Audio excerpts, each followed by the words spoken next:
Fear no evil, black writings on the wall. Unleashed a million faces, and one by one they fall.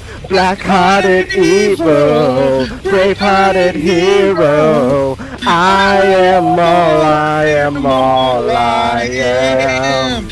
I am. Here we go, buddy. Here we go. Here we go. Buddy. Here we go. Go ahead and try to see through me. Do it if you dare. Dare. One step forward, two steps back. I'm here. Do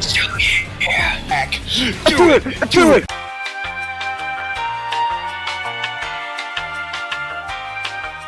This is your fault. If I destroyed Eggman Windmill Village, none of this would be happening. Some creep called Starlin made him evil again. Nobody could have seen that coming. Excuses.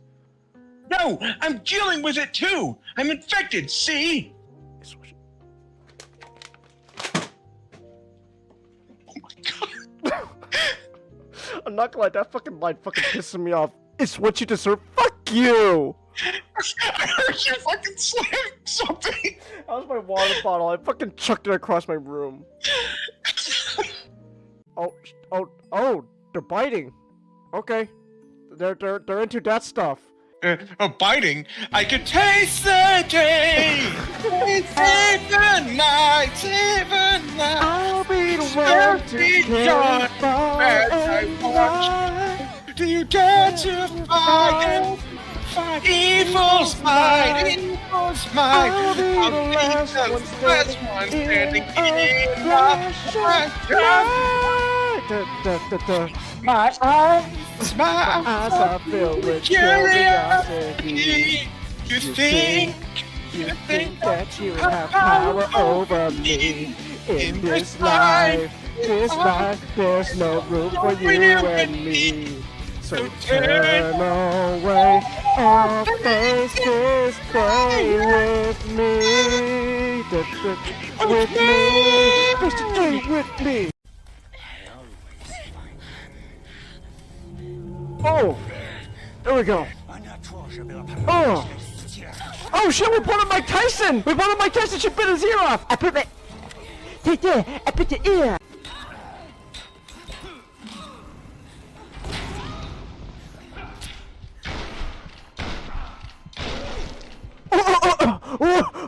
Did you see his body fucking fly? Just, Oh, hello. That's a big-ass rat. Holy shit. Did you see how big that rat was? Oh my goodness. Got a splinter from the Ninja Turtles going on here. So it's Best Actor. Best Actor? Okay. Who are our nominees? Okay, Best Actor. We got, Brendan Fraser. Come on! Bill Nye, Colin Farrell, and Paul Mescal. One guy. Come on, Brendan. Come on! And Austin Butler. Oh, Yeah, Austin Butler too. They're all pretty good choices. What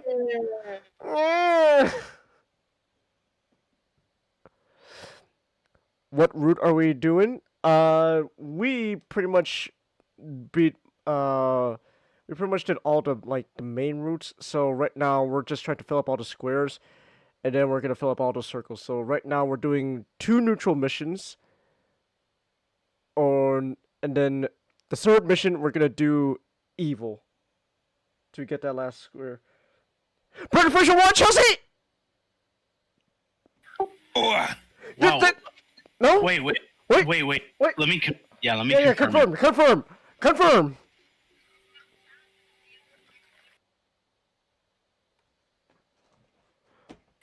Because I think I'm a bit like Behind from Chelsea. Okay. But wait, let me just make sure. Hi. Oh my gosh. Not yet. Damn it, Chelsea! Don't get my hopes up like that. Chelsea, I was so excited. I was like, oh my gosh. Chelsea, please. Don't get my hopes up like that. I was like, I was so, oh my gosh, I was ready to like jump out of my seat. I was like, oh,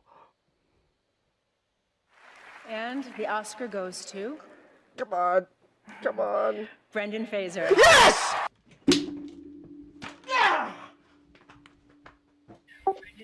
Yes. Yes. Oh, I'm so happy for my man.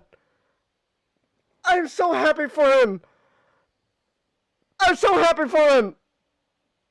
Fucking W, let's go. Let's go. Let's go. He needs that W. Oh, yes. Oh. Oh my gosh, we gotta shoot down the helicopter now? Are you shitting me? Oh my god! This is... Holy shit! This is insane. What the hell? Hold on. Should I push her or should I pull her back? Push her. Yeah, you should push her. I mean, that kills her, but yeah. What?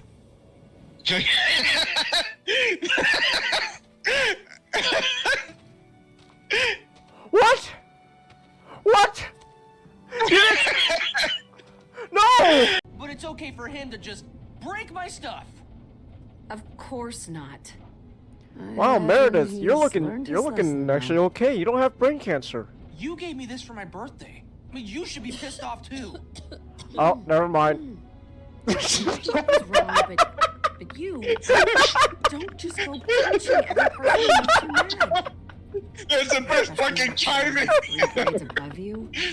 I mean, that kid practically Volker, make sure that your statements are not so embarrassingly carelessly worded next time.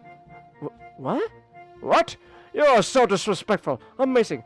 All delinquent types like this, even the way you dress so... Oh, flip-flop disregard for authority. Sweater fest, disgraceful... Delinquent? I'm on the student council! Motherfucker, I'm on the student... Motherfucker, I'm on the student council! You think that fucking... You think... Oh, look, what about you, huh? We got a fucking Hawaiian shirt. Oh, look at me. I got a fucking Hawaiian shirt. How professional. I got a big fucking katana carrying around, swinging around. Hi-ya! Hi-ya! You call that professional, motherfucker? You call yourself a businessman? Look at you, fucking dressed up all casual like that bitch-ass motherfucker. Get the fuck out of here. Why don't you get a fucking haircut? Shave that fucking beard of yours, you bitch-ass. Get some glasses for crying out loud. Oh, look at me. I'm Jagoro. I'm like a JoJo character. Hi-ya! Hi-ya! Yeah! A hand pounds on my back hard a couple times, severely winding me. I couldn't care less about the culprit as I focused my thoughts on my chest in near automatic reaction. My hand instinctively tightens on my breast, and I start going through the steps I rehearse in my mind every other day. Breathe in and out. For a measure of relief, I can slowly feel my chest becoming less tense. By the time I look up, my face is covered in sweat from the experience. No!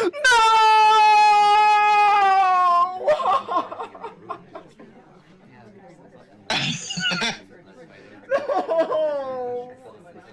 Not only did he cause a heart attack, but it's also... No! Well, you see,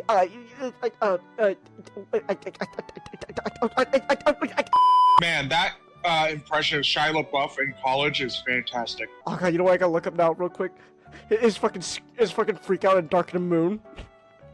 You know what I'm talking, you know when he's in the car? Yeah. Yeah. Let's go. Oh, that guy's just... Look at this guy, he's just... he's just hanging there! Look at this! This guy's just hanging here! It can allow them to stay on the map, but these are dumb as shit, ladies and gentlemen. Oh shit, that guy was just fucking hanging there. Come on! As every he punches in the boss's head. Family, family, family, family, family. That's right. Yeah, come on, bitch. The power of family. Yes, yes. Come on, power of family. Okay, there we go. Come on, come on. That's it. That's it. Power of family, baby. Okay, how do I do this? Hiya! Oh, her frontal lobe. Oh, Oh wow, it's Grand Theft Auto 5 in here. Like oh, eat it! Is Spider-Man 2 gonna have free-form switching characters? Yeah, there we go. We did it. We beat the game. Power of family. That's the power of family for you. Don't keep me in the dark this long, man. 殻の一粒の持ち Well, he's 主 got. はどういうやつなんだ You gotta make sure you. 若い女性ですただどうも目が不自由とのことで Oh, let's go! Just a quick reminder that I do have stream elements. There's a $50 monthly goal. You can tip, donate, etc., whatever you want to call it. You do not have to if you don't want to. Like- Vampires like can be they- nice in Warhammer? Yeah, How? because they don't follow the 40k logic of you're this race, automatically you're the stereotype. Okay. Vlad von Karstein is kind of a giga Chad. Not gonna lie. Alright. We cannot use this as a transition because I'm not ready. Okay. Yeah, but Vlad is essentially Hmm. he rules what used to be a part of the Empire, Oh. but the Oh, damn. but this it was the Detroit of the Empire. Oh, damn. Okay. That Mashtik was talking about fantasy. I thought, because in my mind, I just said, oh, this is probably like 40k. So I just put down on No. Twitter, oh, it's 40k. I didn't know it was fantasy. Damn it. Aren't there vampires in 40k? Technically, Because 40k is sci-fi and vampires generally don't fit. they do. They're the Blood Angels chapter, Oh. and but they're not.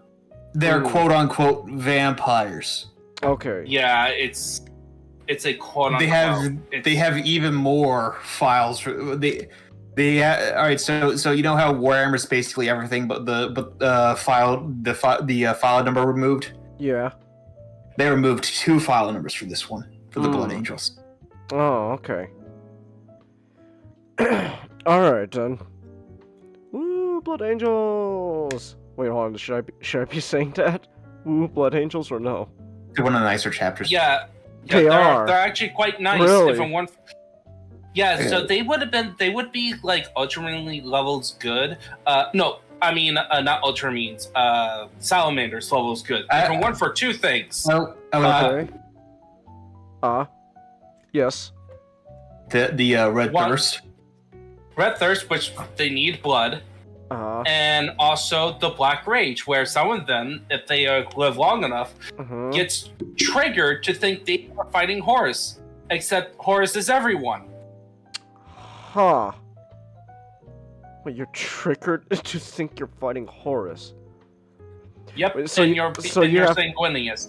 So you have PTSD and just automatically think, Horus! And you just start, like, killing the person in front of you. Yep, Yes. Sanguineous got killed so hard that all of his children is infected by this. Wow. It's called the Black Rage. Like they even make a Pacific company in the Blood Angels called the Death Company, which is all black and all black armor. And the rule is that they kind of lock them up before a battle, and in the battle they just throw them at the enemy, hoping that they will die. And if they didn't die, they get executed Oh my gosh. because they're too dangerous. Oh my goodness. Jeez, that's a little much. You see why Warhammer, some classic Warhammer fans has them as their favorite factions. That's still Because they are noble, but then they have like this super edgy stuff around it. that's still a bit much there, like, oh my goodness. Wow.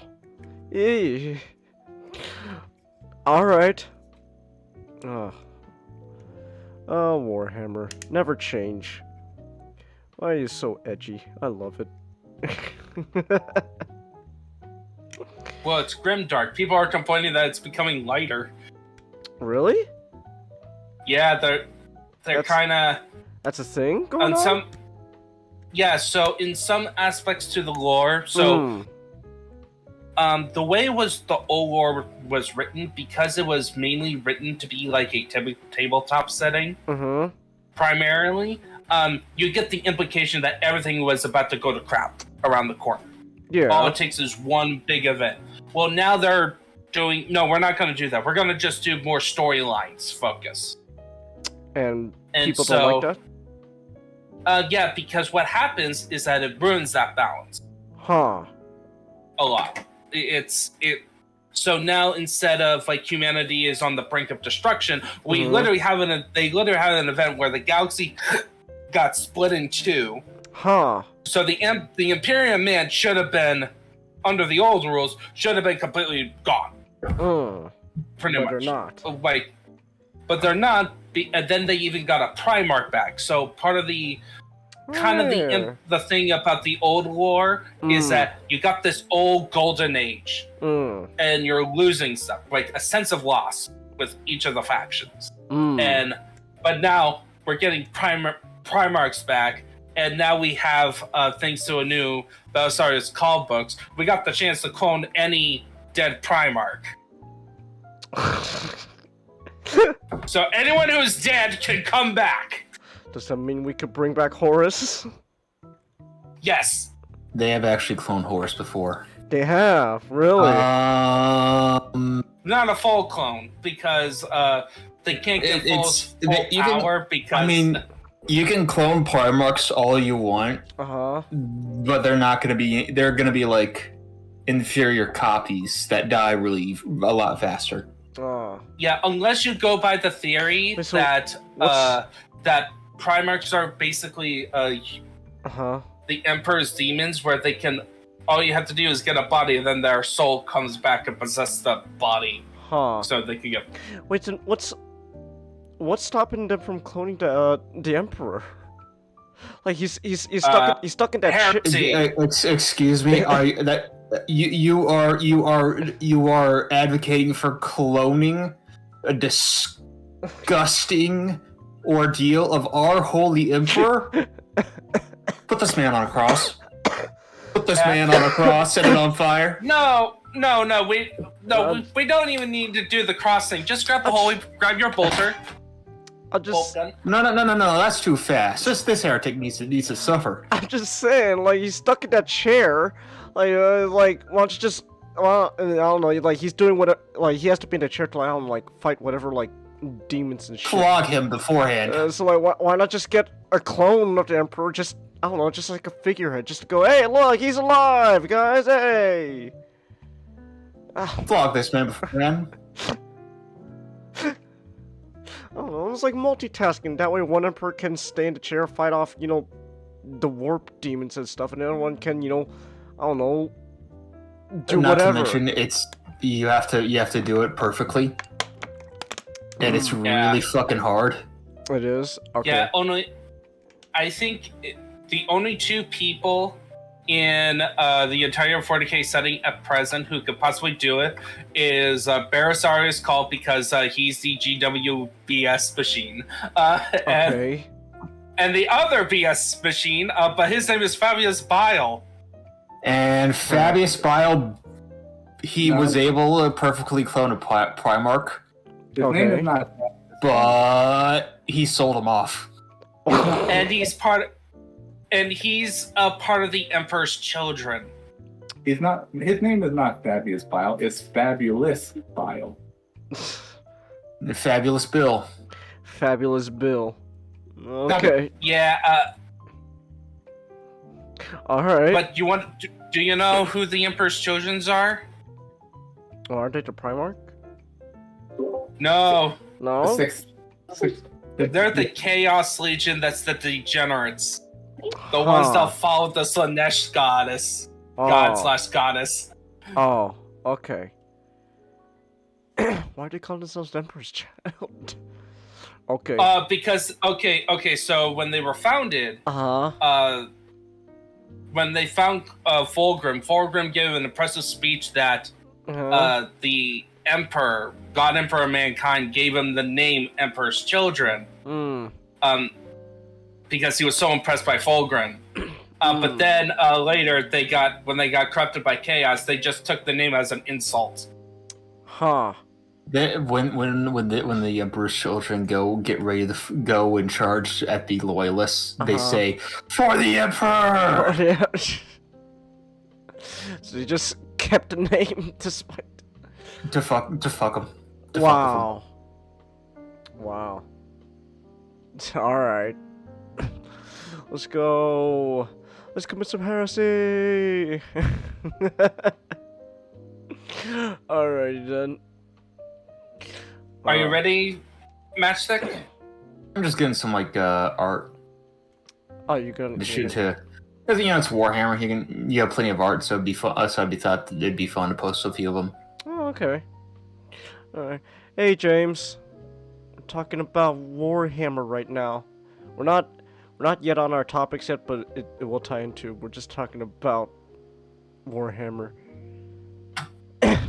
And I apparently committed heresy by just throwing the idea out there of what if we just cloned the Emperor. Dude. Blood for the Blood God, James? Alright. Skulls for the Skull Throne. Skulls for the Skull. Souls for the Soul Leader. So, people always forget about that third one. Wait, hold on. If you clone Horus and bring him back, what's the chance of another heresy happening? Not very likely. Really? Not very likely because Horus failed. He's a loser. Oh. Yeah. And also, he can't be at full power at this point. Even if you clone him, it's not going to be. They did clone him. Abaddon fucking ripped his heart out. Yeah, but they also implied that clone is still inferior to Horus when he was fighting the Emperor. Okay. So even if you clone him, the likelihood is not that okay. All right. Best he will be able to reassemble his a force. Okay. But he's probably going to be at the same or even possibly below Gilliman's level. Huh. A power level. Where before he was like top tier. Okay. Just a second, I'm trying to find that one specific Alright. Yeah. What is a PDF, James? Let's be honest. The power level of the game that they deliver the GW Black Library authors want them to be. Wait, James. James, have you been drinking again? He probably is. What do you mean? Why are you asking me what a PDF is? James, a PDF is an acronym that stands for Portable Document Format. All right, it's another way to Excuse me, I thought it meant porn downloadable files. Oh, you're referring to a Flork of Cows comic that involved 40K? Okay, this is completely out of my knowledge. Okay, then. I have no idea what he's talking about. No. All right. A PDF and 40K is like Planetary Defense Force. Oh, okay. It's like the local militia. It's like so you got your guys cannon fodder to throw away so that the real heroes can get there on time. Even more so than the meat shields.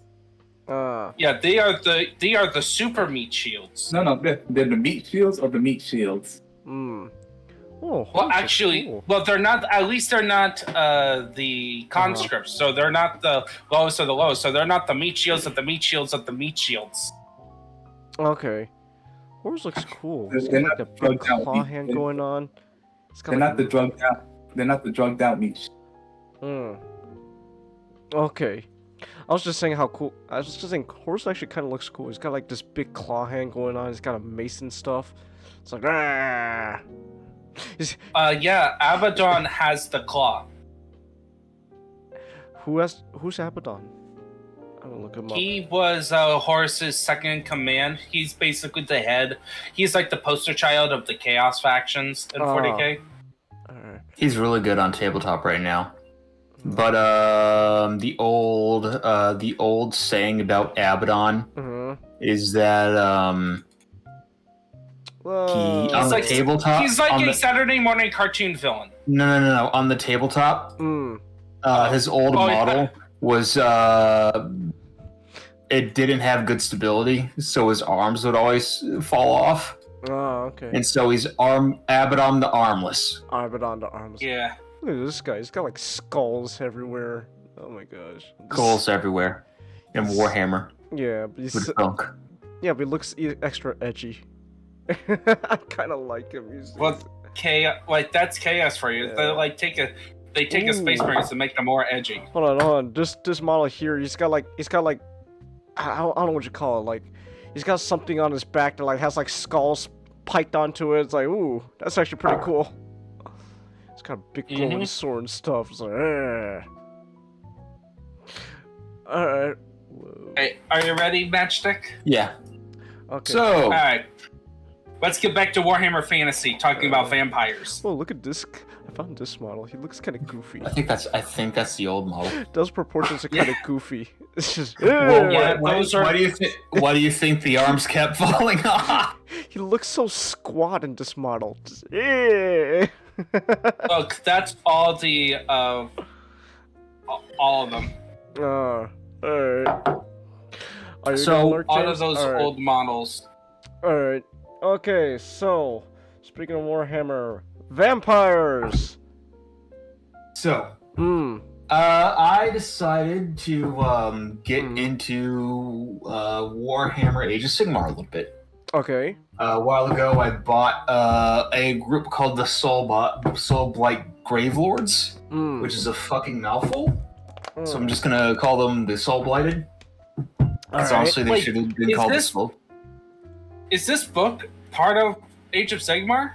No, but this is an intro. I'm working my way up to it. Okay. It's context. And the Soulblight Gravelords. In Warhammer Fantasy, there's a Soul Cat faction called the Vampire Counts. And in Age of Sigmar, it was split into 3 organizations. The core of it remained. The core of the army was the they kept on as the Soulblight Gravelords. Okay. The ghosts parts became the Night Haunt, and the so the really bony monster parts became the Flesh Eater Courts. All right. But I decided to get the Soulblight Gravelords because the monster stuff is really cool. And I decided to get online. I decided to get to get a little supplement to tell me have fun some more fun with the faction. The old Von Karstein trilogy. Which is all about the vampire counts. Woo, vampires! I love this old art.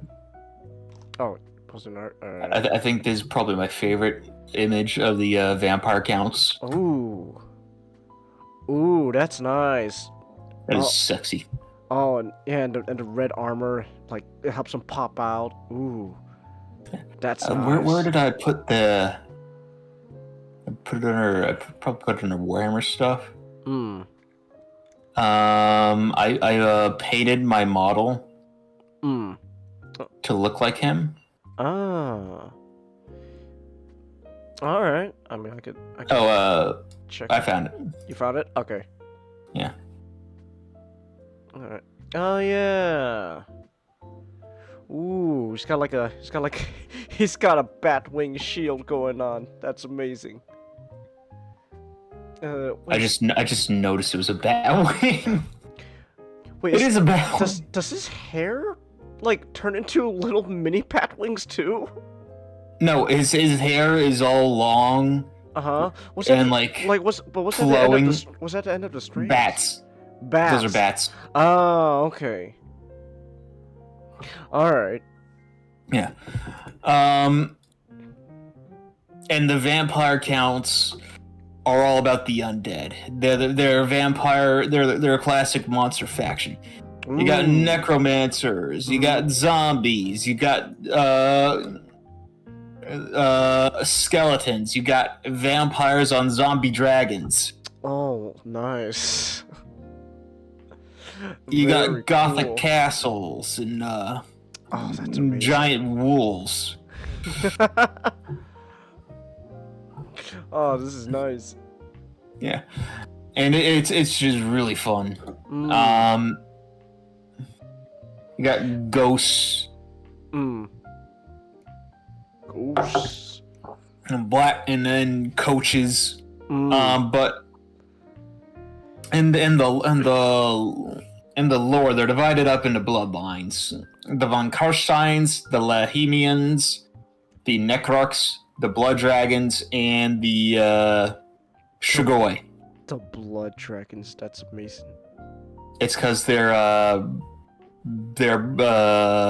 progenitor sucked the blood of a dragon.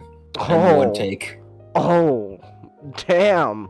Ignore the fact that you could probably he's the dragon's blood is probably more water weight than the man himself. Okay. Still, But- though, that's pretty. That's pretty hardcore. Yeah, but the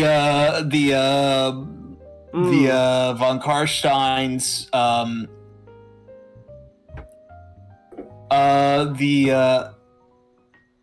the vampires all have their origins in their version of ancient Egypt, Kimri. Oh. I think that's supposed to be a reference to like the interview with a vampire or something. Oh, so the vampires come from Egypt. That's great. And their leader, Vlad von Karstein, was one of the OGs back in the day. He was known as Vashinesh. Whoa! Look at this dude. He looks. His sick model. The black and white art makes him look like Nosferatu. Which I'm assuming that's on purpose. But like, it's Probably. it's Nosferatu, but like on steroids. Damn, that's I fucking love his model. Mm. It's an older model too, so and it looks amazing for being back in like probably a good 10 years. What's his newer model? That's his new model. Oh, that's his new model. Okay.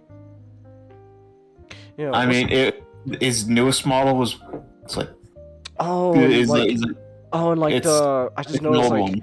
he's got like a cape that like it has like faces screaming on it. That's so Yeah. cool. I found the bear claw like floating in the wind kind of long. What's that ring he has? That's something that's a Oh, it's like a spoiler.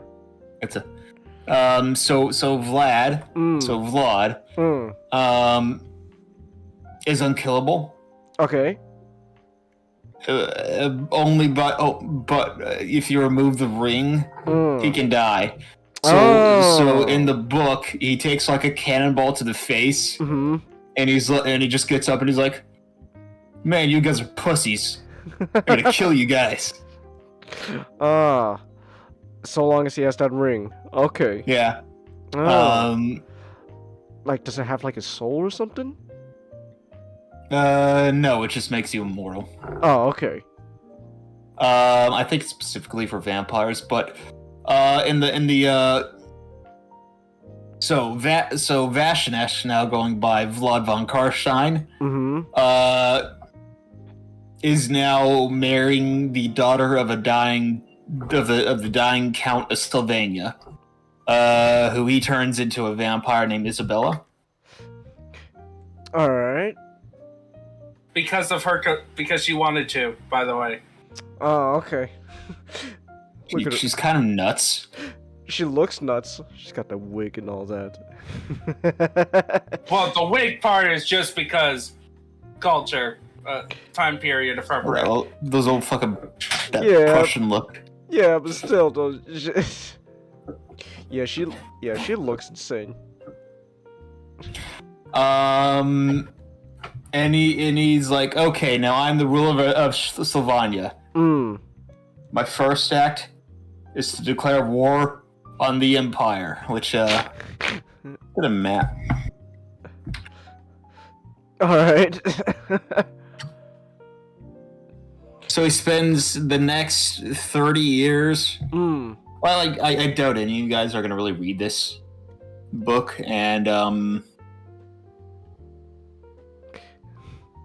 haven't done you'll also probably learn it just from a part of the lore. Okay. Where's a good map? Ooh. I haven't done any reading in a long time. Well, at least when it comes to like an actual book. There's probably better stuff for Warhammer books to read before. This is fun. Okay. But it's you probably have better stuff to read. Alright. Well, you got like the what I've heard is that the best introduction to Warhammer Fantasy is Gotrek and Felix. Okay. Why is that? Because it's essentially is a dwarf and a human going on crazy adventures throughout the entire setting. That sounds fun. And the dwarf is an unkillable killing machine who wants to die in battle. All right. Here's the map of the Empire. All right. You can see Sylvania right in like the sort of middle right. It's in the black letters. It's right. Oh, there it is. It's a very small province. Yeah, it's really tiny. But Vlad's like, you know, the more everybody dies, the more I can resurrect zombies, so I'll be fine. And so he goes and they're so huge on the map. It's like, ooh, we're Bretonia. Fuck you, Sylvania. We're huge. You're tiny. Sorry, continue. Yeah, but he spends the next 30 years making his way to Altdorf, which is you won't be able to read it on this map, but it's like it's in Reichland. Okay. So you can see Reichland in the right in the bottom of the map. Okay. And during the during it, he gets his ring stolen. Oh. And the Grand Theogonist, the Pope, impaled and fights him on like the battlements, and then knocks them both over and impales Vlad and himself on the same. Oh damn! On like on the debris. Okay. And so that's and so the next book is about Conrad von Karstein. See the thing here. All right, let's see. You think Isabella was insane? Look at his model. Oh. He's got a character. He's got his tongue out. It's like, yeah. Yay! Conrad's just fucking insane. Yeah. He has voices. He has voices in his head speaking to him. Oh yeah, And by the end of it, he's speaking in third person. Was he just Gollum now? You have betrayed Conrad. Conrad will rip your heart from your chest and eat it whole. His whole cape is made of bats. Yeah.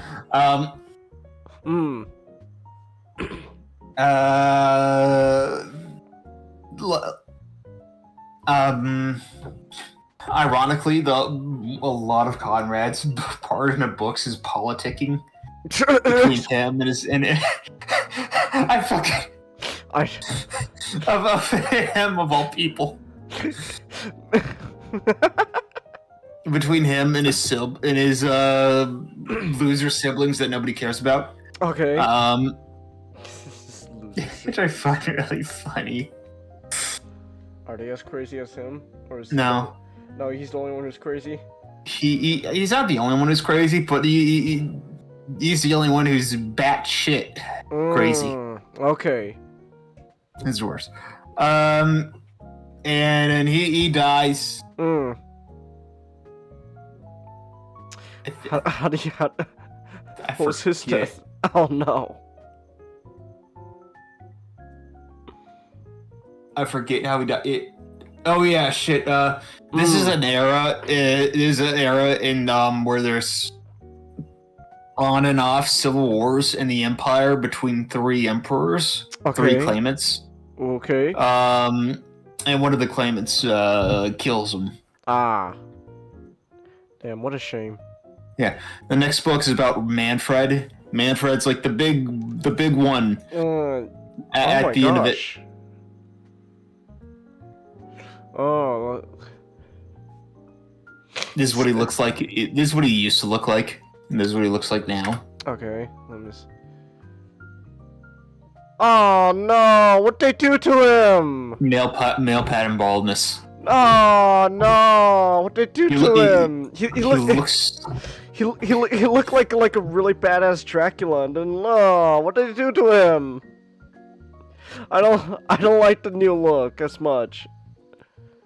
He just looks like a fucking, I don't know, ghoul or something. He looks like Golem if he ate his meaties.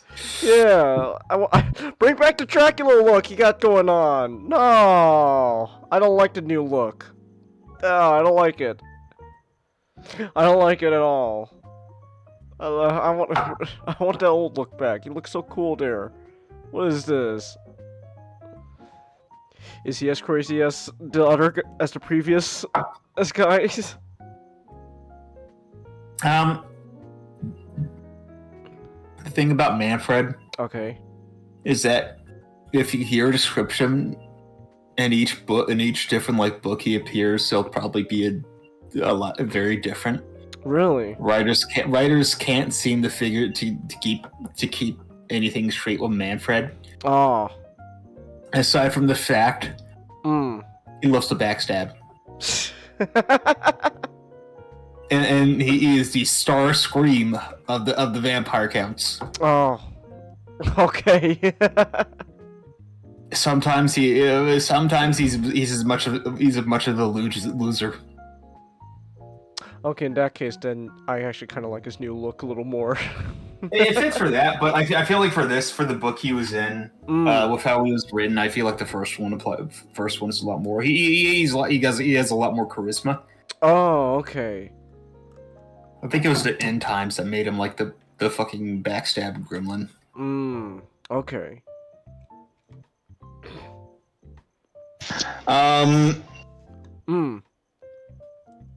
In this, he was a lot more suave, a lot more calculating. Sort of the he has a Conrad doesn't really show up in the first book, but Manfred he has a kind of shows up. He's not really mentioned by name, but you kind of get a figure that shows up, does a little nod and a nod to the thief that steals a ring to show that I set this up. And you leave. All right.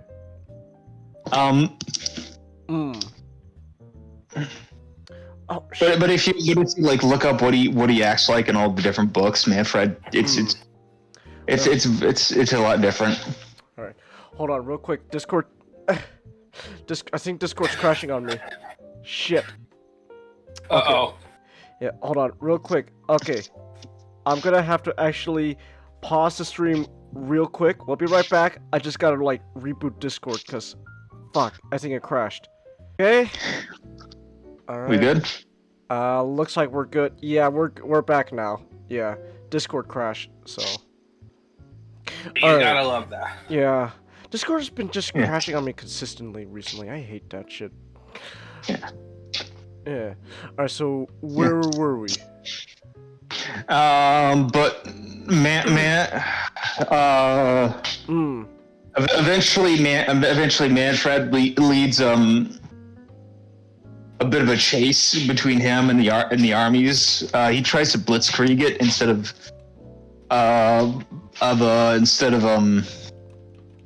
Vlad's slow encroachment.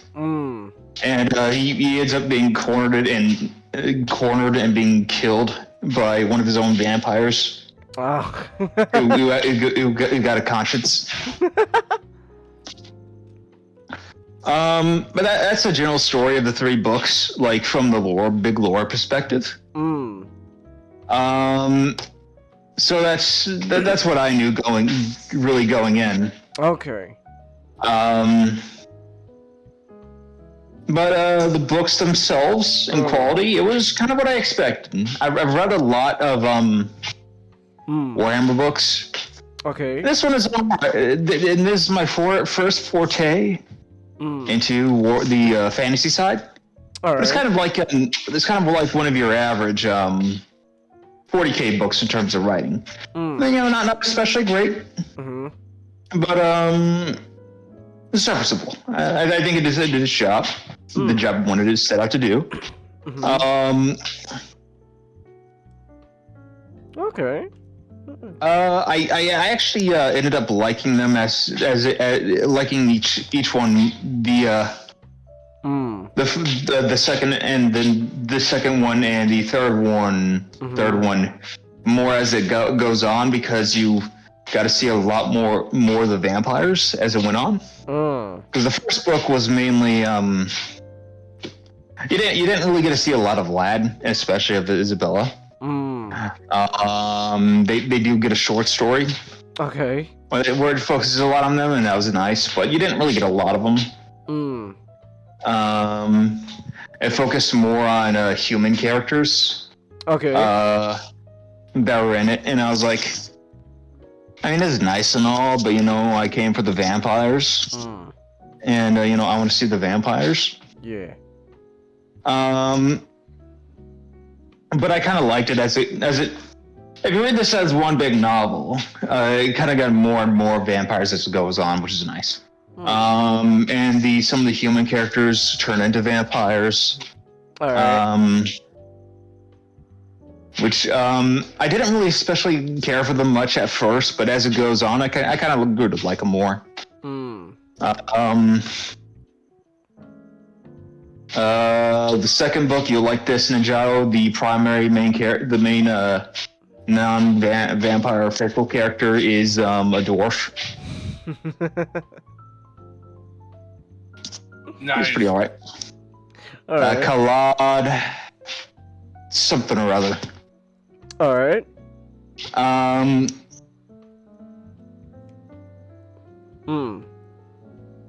What about the third book?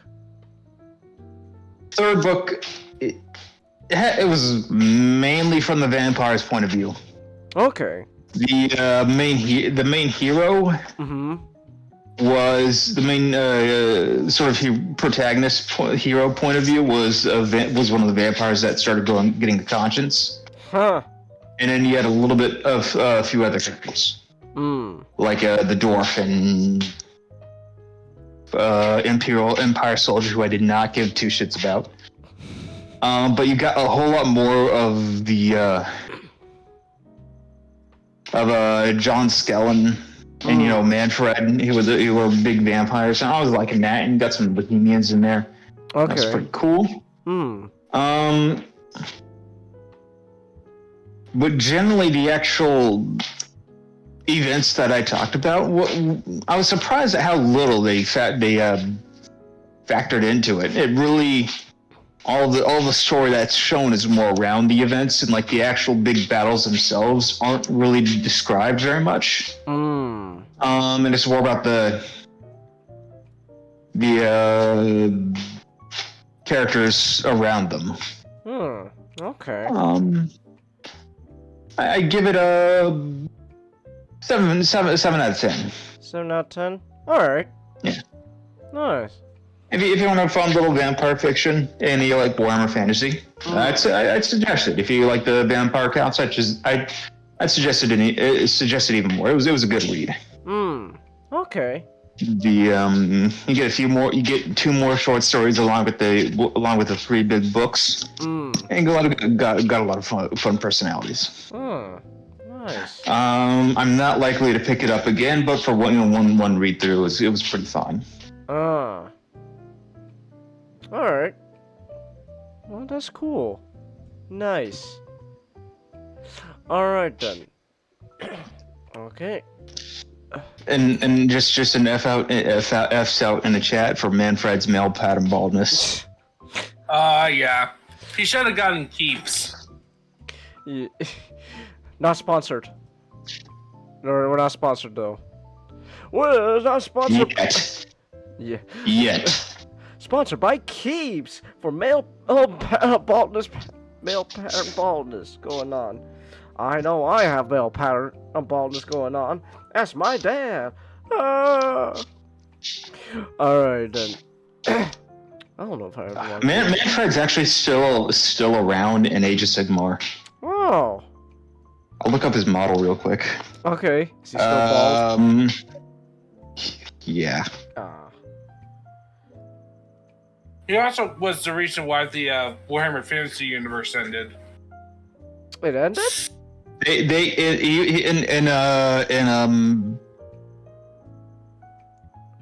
Why they Manfred Age. Why they in fantasy? Because back in the fantasy days, entire armies, like individual armies, and 40k was making more than the entire fantasy line. Ah, okay. But now that you got fantasy having a bit of a resurgence from the video games, like Total War. Actually re-downloaded it. I know there's a bunch of controversy going on, but I paid for it before the controversy happened, so I decided, why not download again? I might play and try out the vampire counts of the Imperials. Okay. Yeah. That's kind of a shame, though. No fantasy. Yeah. Oh, and Vermintide, but it's coming back. Here's his Age of Sigmar model. Alright, let me see. Oh, what is he writing there? I have no idea, like some bat monster thing. Yeah. Looks like a xenomorph. It's like an alien. It's like a xenomorph alien going on, but like, looks like a bat. Alright. Oh, he's still bald though. But at least he's got like that cape going on. It's like, and he's got like that Batwing collar going on. So I guess he's got that. He has these weird protrusions from the head, which I don't care for. I like his Total War where it's just regularly bald and he doesn't have that weird stuff on the forehead. Yeah. Kind of looks weird. Yeah. Okay. All right. Well, maybe we'll get fantasy once again. I don't know, they could reboot it or something. Who knows? Most since Age of Sigmar, a lot of the armies still carried over. And the vampire counts. A lot of the models have been redone for Age of Sigmar. Okay. So you can still you can still play them, and they're out and available, and you got some nice new updated models. They'll probably just like update a few of the character models and call it a day. All right. So we might be getting a new Conrad could probably use a new model. I think Vlad and Isabellas are still serviceable. We got Manfred already. I feel like Conrad needs a new model. Okay. And maybe get a few others from the other bloodlines. But for the von Karsteins, it's really Conrad that needs new stuff. His old model, you could tell it's old. All right. It has a lot of personality. But you could tell it's old. Yeah. All right then. I actually ordered it. You did. I've ordered Vlad's and Conrad's. I'm thinking about getting the ordering I'm trying to get my hands on Isabella and I'll probably get Age of Sigmar, Manfred at some point, and I want to get Manfred before he lost all his hair. Yeah, because he looks really cool. Yeah, I don't like him as much when he's bald. Well, yeah, it was a lot of fun. We should probably. Are we still doing Lord of the Dunces? Are we? Joe? Right now it's on pause. Okay. So. I can whip up a Warhammer Fantasy thing if you need something. I think it'd be fun to stop that. I actually was gonna ask you to do the stuff for Comstar. Oh yeah, BattleTech. I'm afraid I don't know shit about Comstar. You like that faction? I find it pretty cool, but I wouldn't really know where to start from making a full-on presentation about them. Huh. Well, like battle.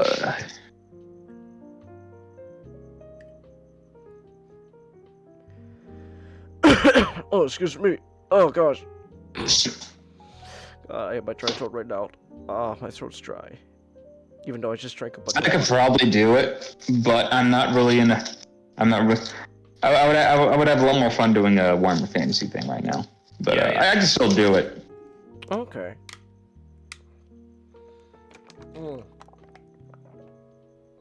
I don't know. Okay. Anyways, so I guess if you need more Lord of the Dunces, I could try to think of another Transformers idea. I could do that. All right. it's just more of like time right now. Like. Well, I know you're busy with your big project going on, so. Yeah. Yeah. All right. Okay. So, what's? Gosh, I'm trying to think of a transition, but my damn throat. Fuck! I hate being congested. I hate being congested so much. It shit sucks. This is mostly why I didn't have a topic, because I didn't want to talk that much because I'm congested. I hate it. I'm still sick. You know who else? You know who else is sick? Well, actually, no, that's not a really good transition. I don't know. Vikings. Vikings are sick. Sick as well, hell. Actually, it is. Okay, so it is actually related to sickness, because the main character has one of the worst kind of sickness. Which one? Psychosis. Oh. Alright. Yeah, so... Okay, so Hellblade: Senua's Sacrifice was developed by Ninja Theory. So, a little bit background on Ninja Theory at this point. So, Ninja Theory was, this was their Hail Mary. Huh. Because, the last game, so they... This is their Hail Mary? What? Well, was Devil May Cry not doing good? It was the reboot game. Oh. Yeah. And if you long time ago when I when I talked about that game. Yeah. Oh, okay. Never mind then. I didn't know it was the reboot Devil May Cry. Oh. Okay, that makes sense then. Yeah. So like and like they specialize in making action games. They're trying to be like also pushing the graphical fidelity of like the systems. Like apparently they did like early stuff back in the 2000s, but they got into mainstream with the PS3 with the first game. I haven't played it. I really want to. Is Heavenly Sword. Okay. Which actually feature Andy Serkis. Andy Serkis actually. Huh. Andy Serkis was involved in Heavenly Sword, and then their next game, which was the first one I played, where, and it was Enslaved: Odyssey to the West, which was their take on Journey to the West. Okay. And then afterwards, Capcom had them to do the DMC reboot. Alright. And we know how that went. Yeah. Okay. So this was everything all their hopes was riding on this game, Hellblade. Yeah, like they tried to do. I'm looking it up. They were trying to do smaller titles and stuff, but they decided for their long last time, for their chance to gain notoriety, they were gonna work on a passion project. So they decided to work on this game, where they wanted to explore a hero's journey. Okay. Story, but exploring psychosis, and put it into game form. So the story is that Senua arrives on this island called Helheim,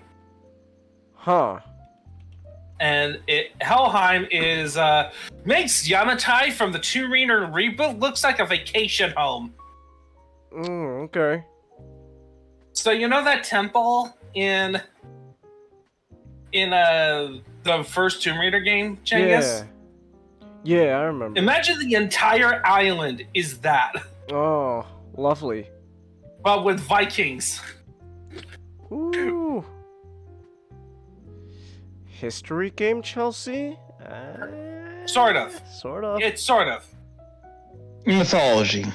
Yeah, mythology. Well, actually, not even mythology. I would actually lean in more history than mythology.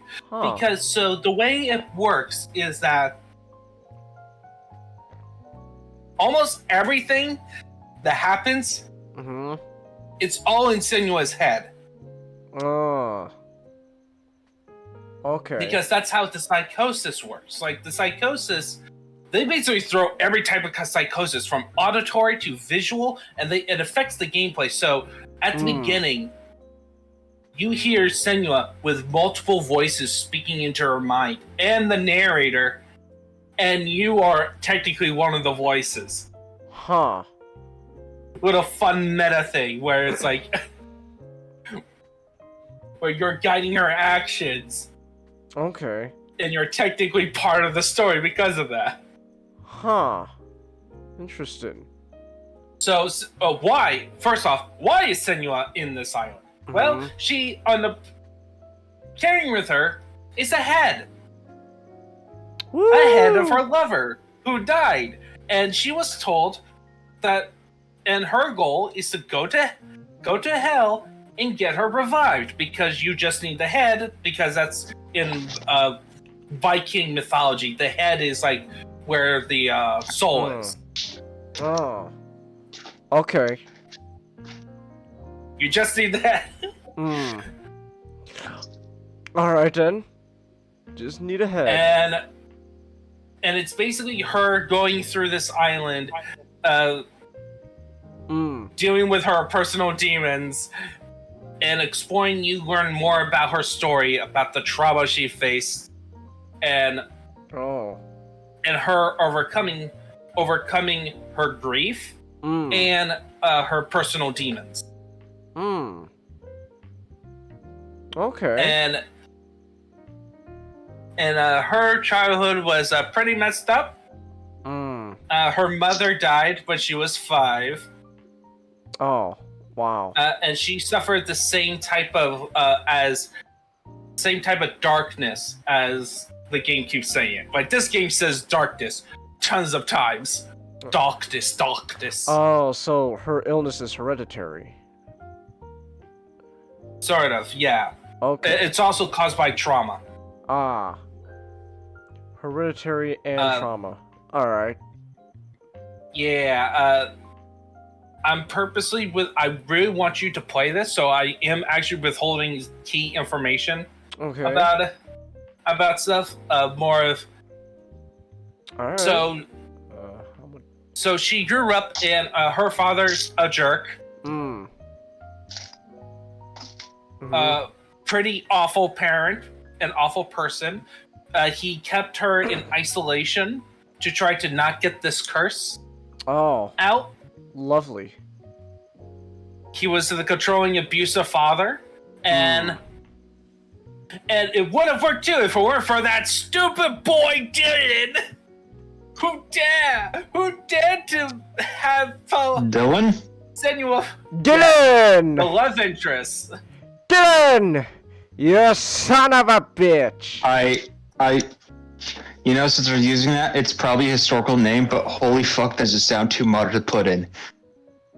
That is gonna take me out of it a little bit. Dylan sounds really modern of a name. You got like this like Viking Celt.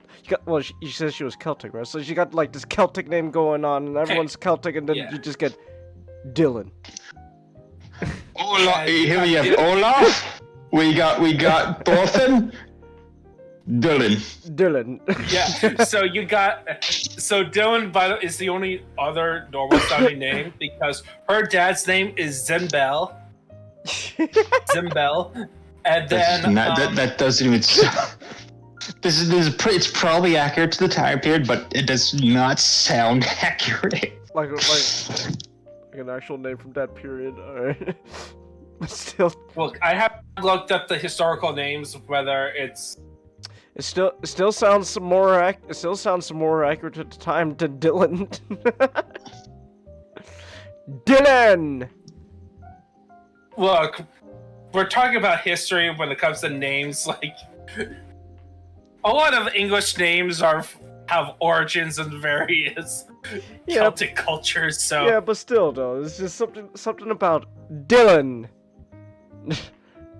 I'm waiting for now. I'm just waiting for like I don't know, like we're in like a game or a story that takes place like like the Holy Roman Empire, and you get someone named after like Elon Musk's children, whatever their names are. All right. Here we have Heinrich.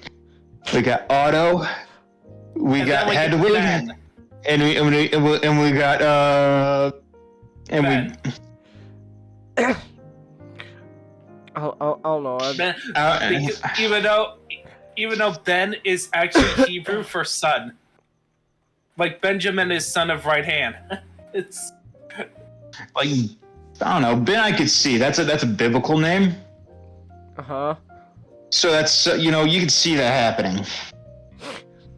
Okay, you know what? I need to look up Dylan. Where the fuck does Dylan come from? Yeah, Dylan. Dylan.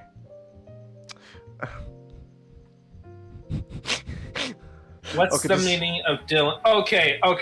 It's Irish, actually. Oh, okay. It's Irish. That sounds right. It means that sounds right. Like a lion or loyal. So. Okay, this is okay. It's technically not during this time period. It's probably close, but it's. Is this before the Viking invasions? Because that. Okay, so okay, let me just continue. So she grew up in a village in Orkney. So it's basically Orkney is like one of the isles where Scotland is because she's a Pict. So she's not in England. She's up in the Highlands area. Okay, yeah, all right, yeah, that makes sense. Dylan being in the British Isles. So they are part of the Viking invaders. Yeah. Yeah. I just want to mention this real quick. I looked up Elon Musk's son, and Google told me you could tell this is actually what it is. But someone manipulated Google search results. So like, what was Elon Musk's son's name? And it gives me Technomechanicus Musk. That poor boy's gonna be That poor bully's gonna be bullied to hell. I know. No. Like, even if they change his name, that's not gonna help him. No. Okay, so because Senua fell in love with Dylan, she decided to try to cure herself of the darkness by being what is called a Gelt, which is a term for those tribes where it's somebody who's like cursed and stuff, and so they live in isolation as of trying to live in the woods to search for penance, punishment, or purgatory. And it was during that time where she meets a person who fled from the Vikings called whose name is Druth. Druth. Yes, and it's a twist on the word for liar. Oh, okay. What did he lie to her about? He is the person who tells the story, who tells the various myths of Norse mythology, actually. So throughout the game, you encounter these lore stones, and then you focuses in on them, and you get a little tidbit about Norse mythology. Oh. And you get a special extended part of the ending if you collect all of them.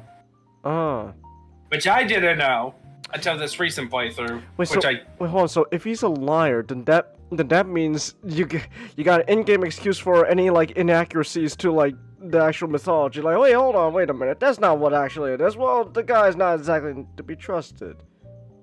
Oh, okay. Yeah, kind of. But he's the one who kind of told Senua about the Northmen.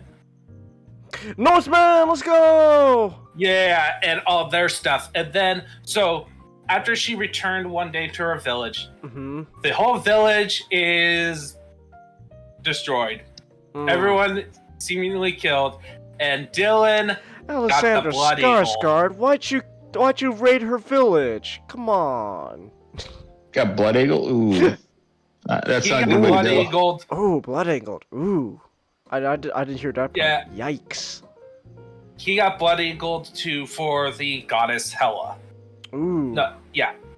So that's why she's going to hell, to kind of get her to quote unquote resurrect her boyfriend. Oh. Even though Okay. And by the way, this whole story, the story I kind of told you before, is told in a non-linear way. Because it's all various ways. So at the beginning, you get to go through two basically levels at the beginning, whether you're going to deal with a crow boss or Surtur. Okay. And they kind of explore different parts, and then throughout the narrative, you get segments that deals with different parts of the childhood, and it's her going through restoring, processing everything what went wrong. And also, the reason this is also a horror game, the imagery is imagery. Oh my goodness. Not only you got this dark game about a woman going insane in an island over isolation, loss, and mental illness. There is some pretty horrifying imagery. That you get to fight him. But I think that's all I'm really gonna say. But I will say this. Okay. Especially after the if you collect all the lore and you get the little tidbit, a bomb where Druth actually tells the whole truth. I know where the sequel is going in terms of story. Okay, I'll just spoil this part. Her dad is still alive and is partly responsible for this whole thing. Revenge story, let's go! Yeah, the next one is we're going full Viking on the next one. Let's go, revenge! I'm pretty sure we're gonna I'm pretty sure we're gonna have Senua killing off her dad's new lover and new family. I will avenge you, Dylan. I will save you. I don't know whoever. I will kill you, father. Ends up causing a whole village to keep themselves to death. Yeah. Let's go. But okay, so what about gameplay? So, in terms of gameplay, it's a fun action game.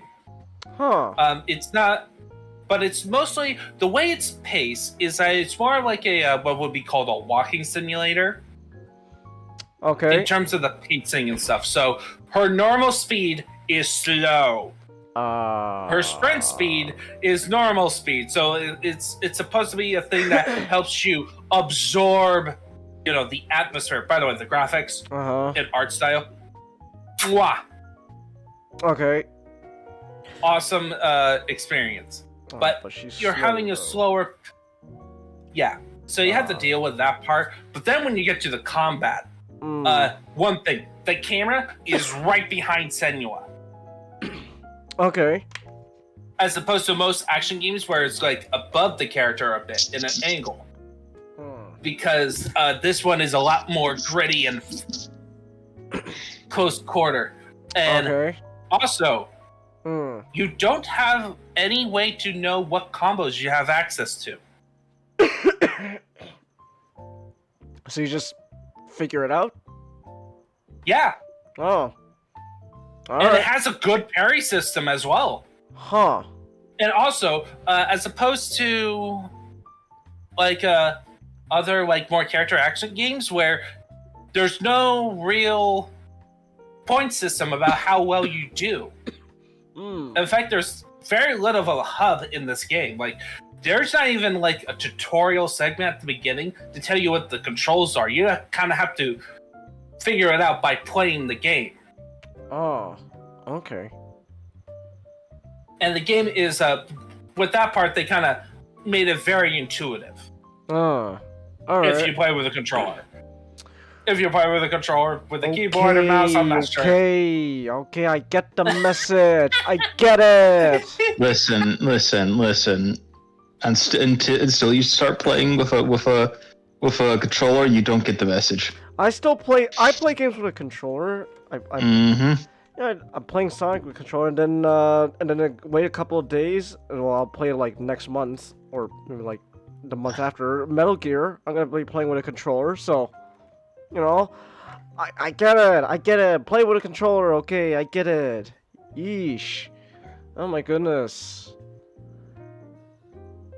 I'm not sure I don't think he keyboard and mouse. I don't think he's because then you'll be literally spending the first couple of minutes, first 30 minutes figuring out which key is which.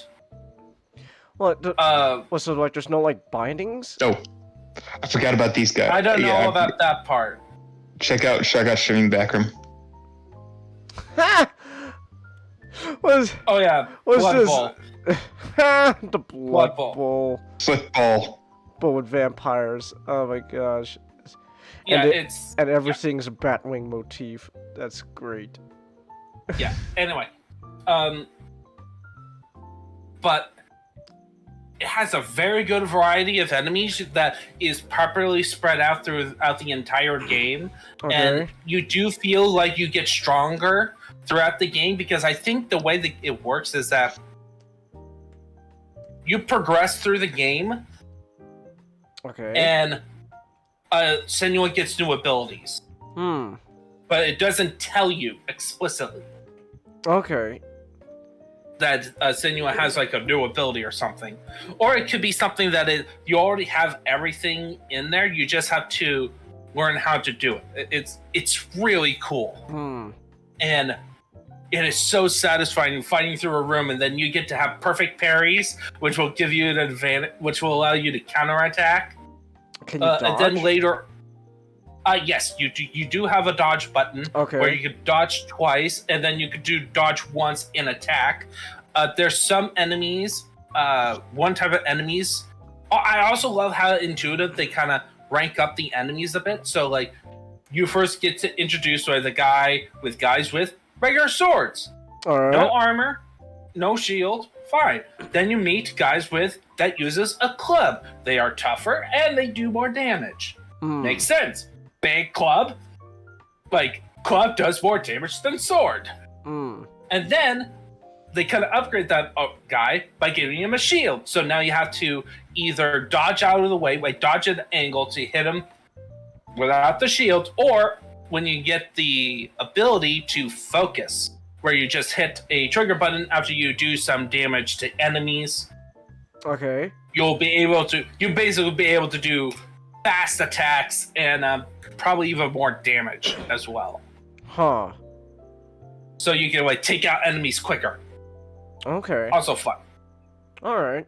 And then you got the guys with shields, and you got a berserker with 2 hands. You got your big guys. All fun, and they're all properly spread out, so it doesn't feel like a bulk gut, where it feels like, oh yeah, I kind of experienced most of the enemies at by the end of the first section. All right. Of the game. So here's the only you would probably argue as a flaw. Full game, I'm not sure right now. Let me just check the price currently. Well, but you can always get it on sale. Yes, you can get it on sale, but right now it's $30 the game on cost. Yes, $30, and you have 5 hours at most. All right. Of gameplay. That sounds too bad. I'd say that's worth it. Yeah, for me, it's worth it. But people back then, when it was coming out, they said it was too expensive. Was it $30 on launch? Yes. How long has it been? It came out in 2017. 2017. I still think $30 is so around 6 years. It's not that bad, but I think it should go down at least $5. $25, I think.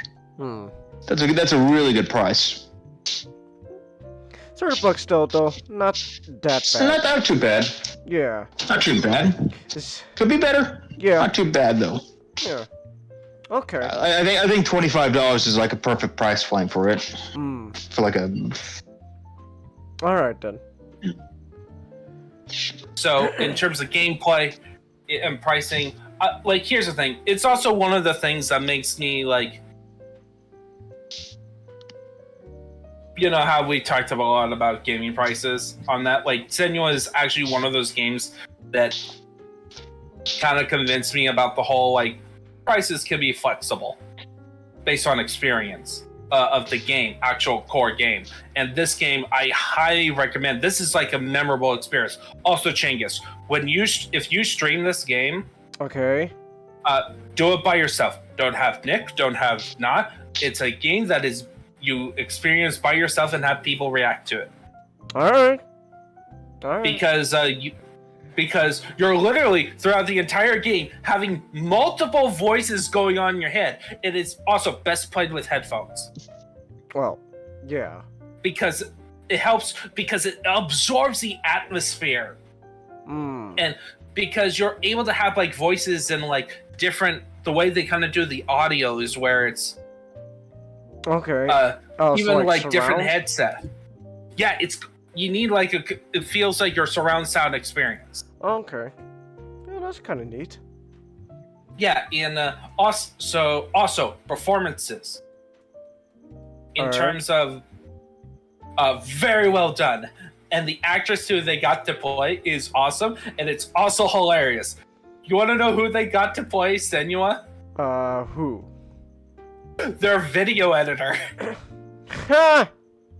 That's kind of... Yeah, they were doing a search for an actress, and she just she just auditioned? She auditioned and she got the role.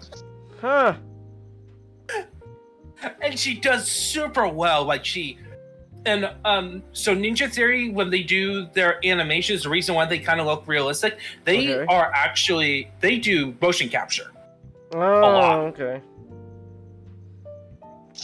Like they are like the ones who are really into doing the motion capture stuff. Like, and it's so good. Okay. So well done. And then they got like other voice.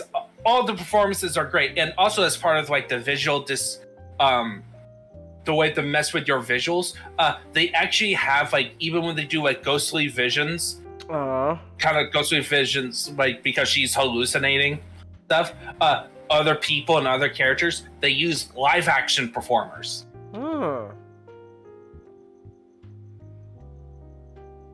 So you got Senua, who's like a game character, and then you got live action performers just to add that. To it. And apparently also in terms of psychosis, like they actually did get a mental health advisor on this game. Just so that, because they wanted it to be accurate. Alright. Don't want to upset the people on Twitter for being inaccurate. Okay. Well, mainly is because it's not because they didn't want to upset, because that was their core premise of the game. It's a joke. I know, but it's like that was their core premise, and they wanted to sell that. Alright. Okay. And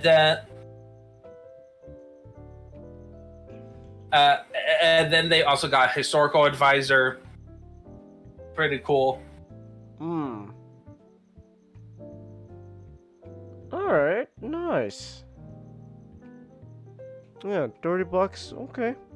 Yeah, if I highly recommend this story, and screw Zendel. Who? I was just sick. Her dad. Zembel. Zenbel. Zembel sounds like a boy's name. Zendel sounds like a. It sounds like Zendaya. It does. Ah, yes, my favorite actress from the hit movie Dune, Zendel. It sounds like a black girl pop artist. My favorite portrayal of MJ from hit movie Spider-Man: Homecoming, Zendel. Zendel. Alright. Yes, Chelsea, I know you're still here. Alright. Any other thoughts though on Hellblade, Ninjato?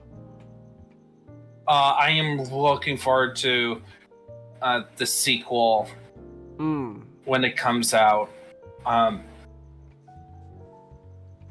It looks really good. I know the last showcase, people complained that it was a walking.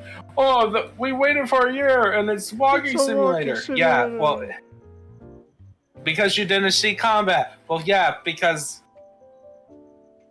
half of the experience with Hellblade is actually literally walking and seeing stuff happen. Okay. Yeah. Alright then. Okay, so...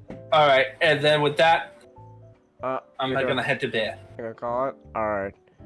Have a good night, Ninjato. I watched a movie today. What'd you watch? Dodgeball. Ha! Nice. Every scene with Ben Stiller is a gold mine. I know. If you can dodge a wrench, you can dodge a ball. You can dodge a ball. Alright, real quick, I actually need to use the restroom. So, we're gonna take... Yeah, his crotch and he inflates it. Speaking of crotch, though, I do need to use the restroom. So, we're gonna take like a 5-minute break, and then I'm gonna use the restroom. So, be right back. Just a quick reminder that I do have stream elements. You can tip, donate, etc., whatever you want to call it. You do not have to if you don't want to. Oh! Oh my gosh, we gotta shoot down the helicopter now? Are you shitting me? Oh my god! Holy shit! This is insane. What the hell? Hold on. Should I push her or should I pull her back? Push her. Yeah, you should push her. I mean, that kills her, but yeah. What?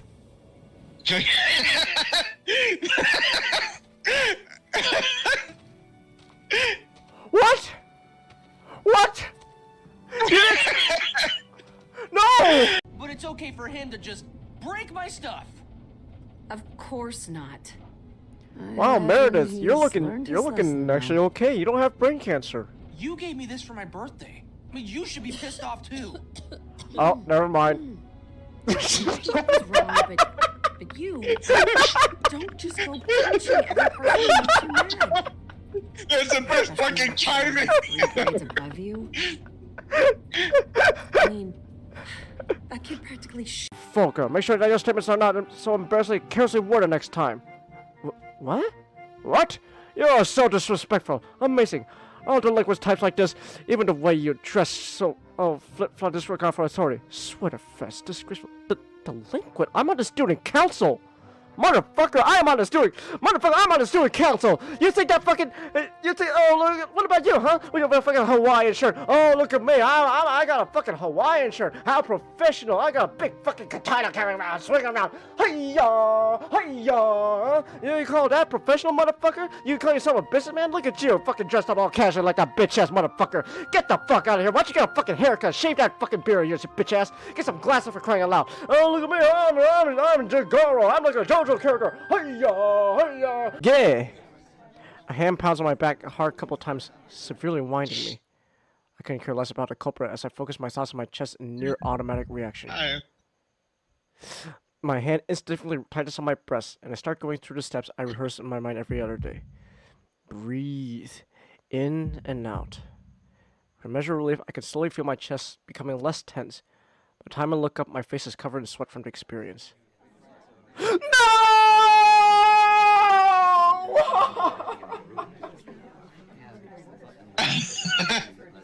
No! Not only did he cause a heart attack, but it's also... No! Well, you see,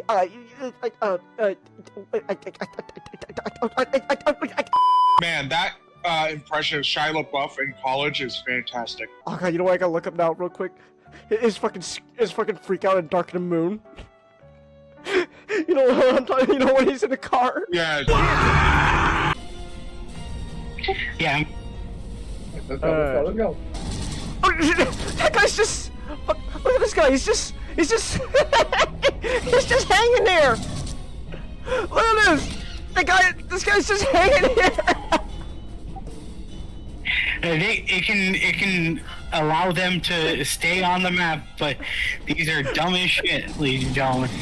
Oh, that guy was just fucking hanging there. Come on! As every he punches in the boss's head. Family. That's right. Yeah, come on, bitch. The power of family. Yes. Come on, power of family. Okay, there we go. Come on. That's it. Power of family, baby. Okay, how do we do this?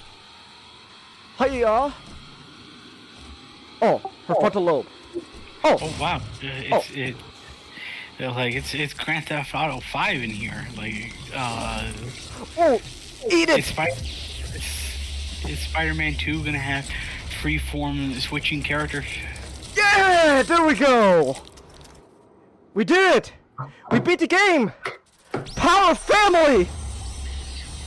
That's the power of family for you! Don't keep me in the dark this long, man! Well, he's got... You gotta make sure you... Oh,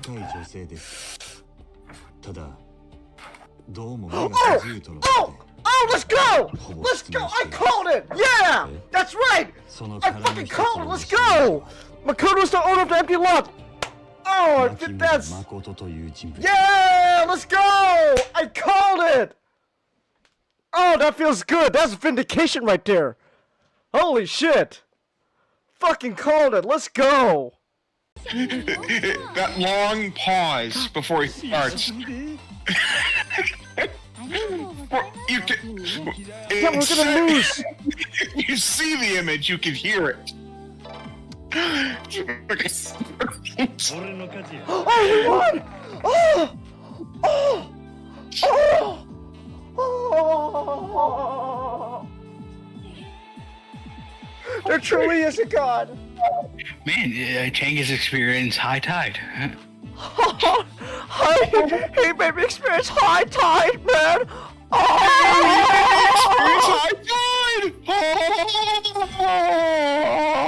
Yeah, let's go! We won! I-Chan, you were amazing! I know you weren't doing too well, but I-Chan, you did great! No, none of that CG crap, no. Our man Nolan, he perfectly recreated the actual nuclear bomb. Why is this sexy saxophone music playing with this little girl? Stop it, game! Stop! No! Out of this house. Out of this house. Out of this house! Out of this house! Bad! No!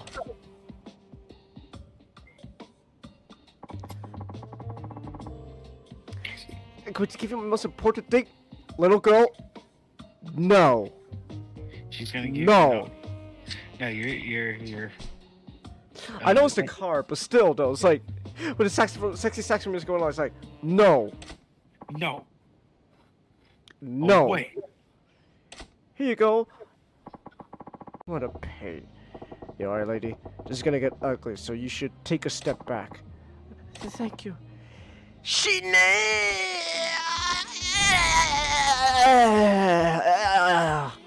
Baseball bat. Kangas, what the fuck is that? I don't know. It's slap it on with the Midas Zeus. Slap it on with the Midas Zeus. Gotta be patient. Calm down. Okay.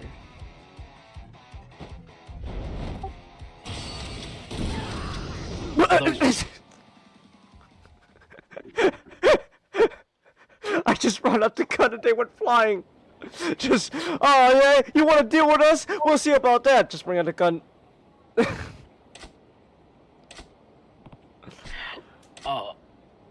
I see you're here, the evil black riding on the wall. Unleashed a million faces, and one by one they fall. Black-hearted evil, brave-hearted hero.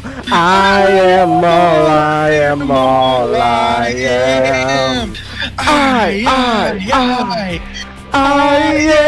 am. Here we go, buddy. Here we go. Here we go. Here we go, buddy. Here we go. Go ahead, try to see it through me. Do it if you dare. Yeah. There we go. We're back.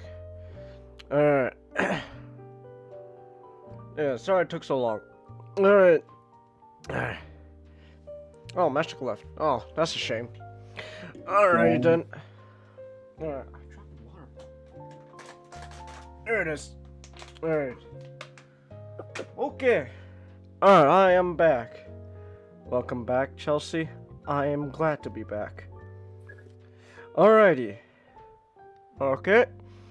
Alright, so now that we're back, we can continue on. Oh, a bunch of people left. Alright. Jado rolled out too. Yeah, he called it a night too. Poopy heads, they don't wanna be awake. They gotta sleep instead. Who needs sleep? Damn, boy, were you Brian picking in there? Nah, you pissed loud as fuck. I think that's cool as fuck. Hey, there's Matchstick. Internet's being a bitch. I'm on my mobile data. I'll be back when it's working. Oh, alright. Alright, done. Sleep for the week, Chelsea? It is for the week. Okay, so, Comet. This thing, well, your topic. This thing has been all over my Twitter timeline, and I have yet to actually watch it. What's the crave? What's like the big rave about this show or pilot? Well, it's made by the same people who made this. Apparently, this YouTube series called Murder Drones. Murder drums. Okay. And well, it's a what's it about? It's an Australian American computer animated black comedy horror web series created by American YouTuber named animator and composer Boost Rocks, and produced by Glitch Productions. Huh. All right. Yeah, essentially, the synopsis is about these people trapped in for some reason trapped in this like digital world. This like program called the Amazing Circus. Now my theory is that it's like probably some computer game that wasn't finished yet. Okay.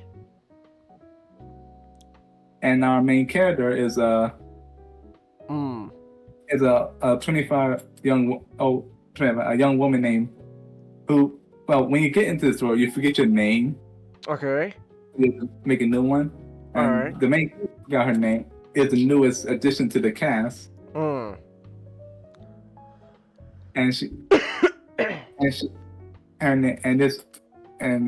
her avatar is a jester, and she got the name Pomni. Pomni.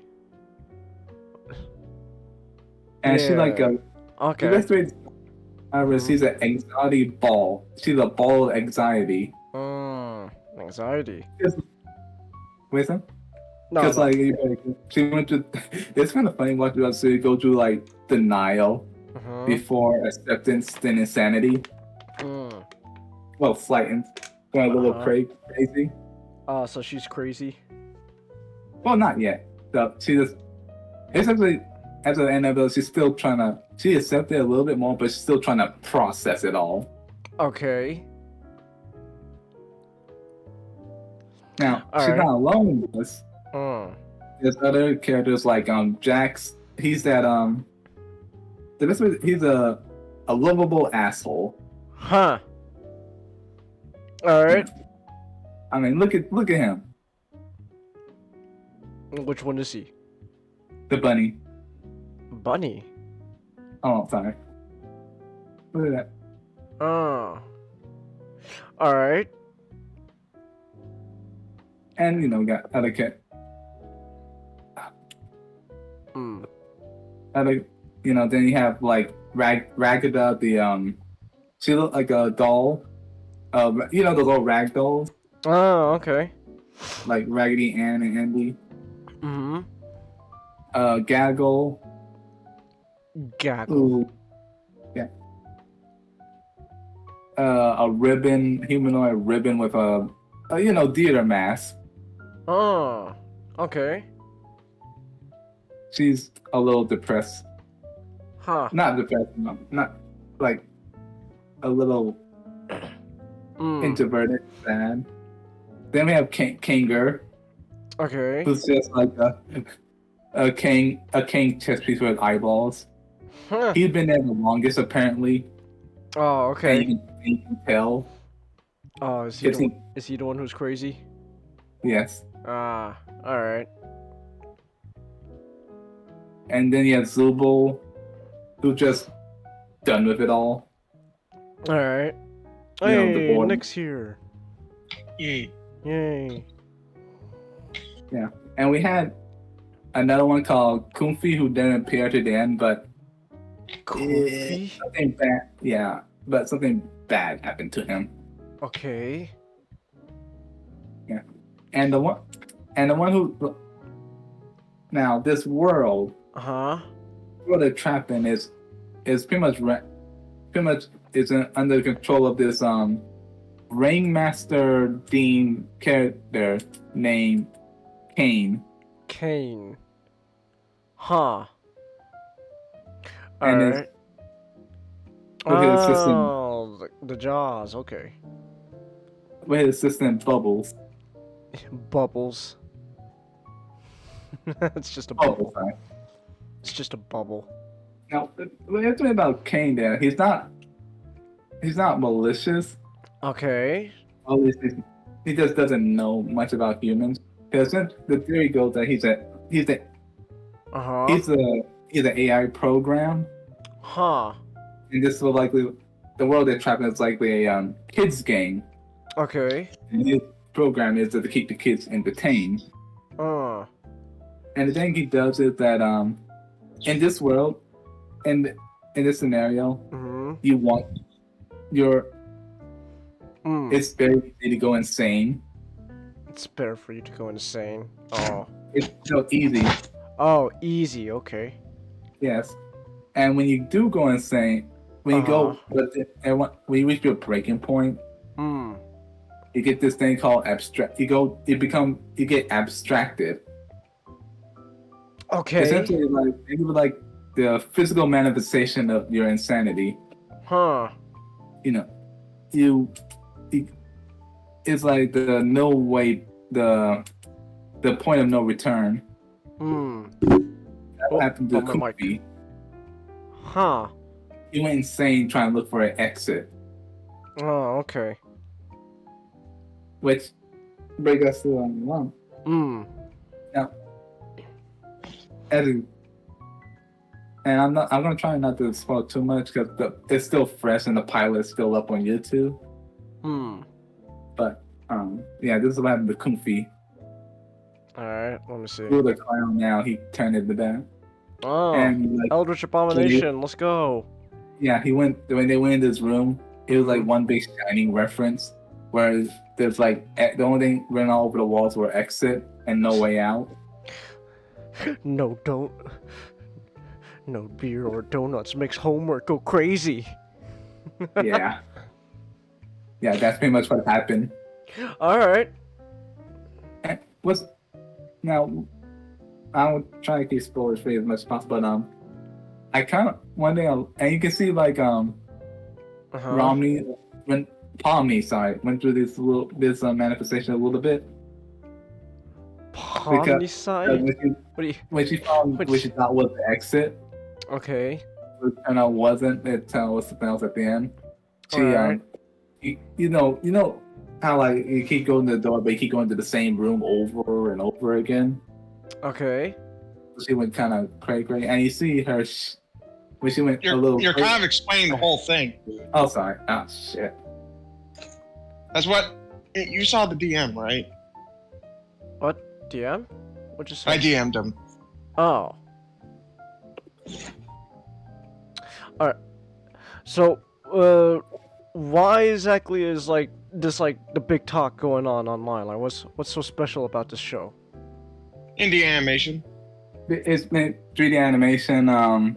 Okay. Murder Jones also is related to Murder Jones. I'm sorry, Nick, I didn't see the DM. All right. So is that it? Is that really all it is? That's all it takes to get Twitter all hopped up like, oh my gosh, yeah. Well, I think also the character designs also help too. Okay. It catches your eye. All right. I didn't even know about Murder Drone Sunday until it just popped up on my YouTube. Huh. Okay, but is there anything else though about it? Like, is there anything like what's the show about besides? Oh, we're trapped in like I don't know, digital purgatory. Going insane. What's going on? Like, is there anything else going on there? Like, what? Oh, I assume what's going to happen. This is just a pilot. I'm going to assume it's going to happen. They're going to leave more.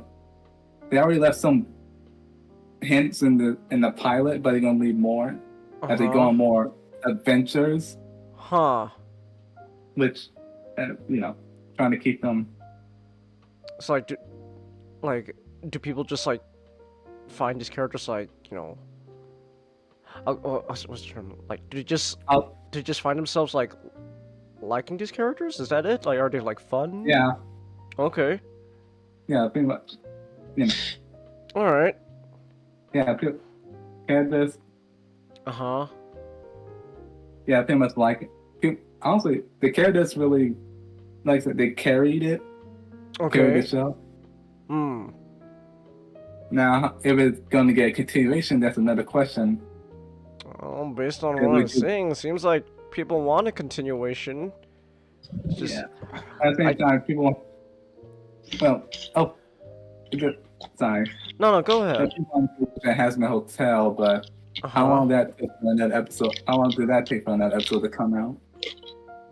Well, here's the thing. They actively are making episodes. Like, they have other series, so I'm pretty sure we're gonna see the next, like, soonish. Well, Hazbin Hotel's been picked up by Amazon, so. A24 actually. Oh, A24, right. Yeah, Vision Pop stretched themselves thin. Right? Make because remember we had Hazbin Hotel that hasn't even been episodes haven't been released yet. Right. And it also made a hell of a boss. We could problem with Hazbin is that we could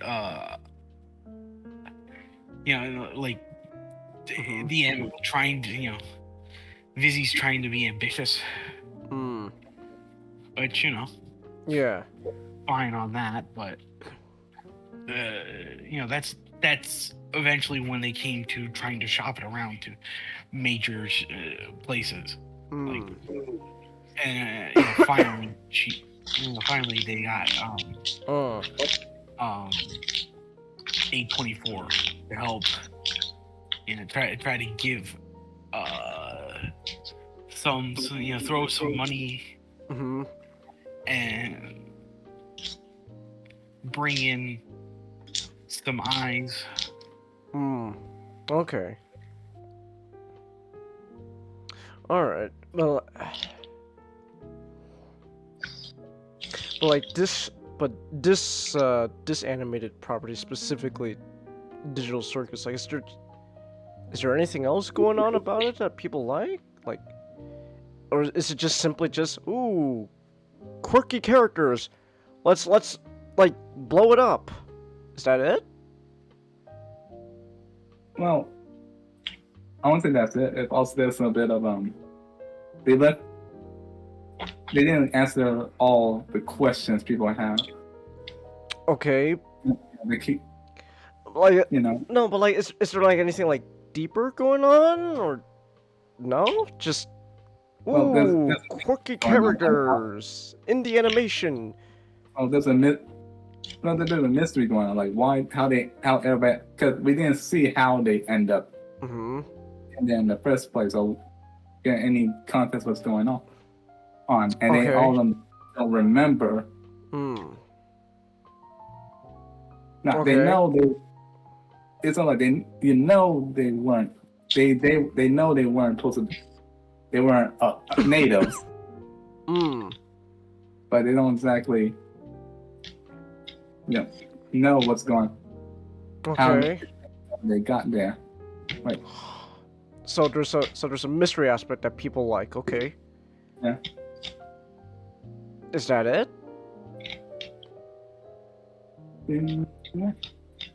Yeah. That's it? I don't know, like based on what you're telling me, I kind of feel let down, because like everyone's talking about this all over Twitter. Oh my gosh, Digital Circus, whoa! I haven't seen it yet, and like, based on what you're telling me, it's just another, fun indie animation, and just blew up. Which is cool, nice, I'm all for that, but like, I don't know, I kind of like just, based on like everyone's reaction, and like all the people are already making so much fan art and stuff, I don't know, I just thought, is there more? Is that it? Did Twitter really just blow up? Okay, just some random.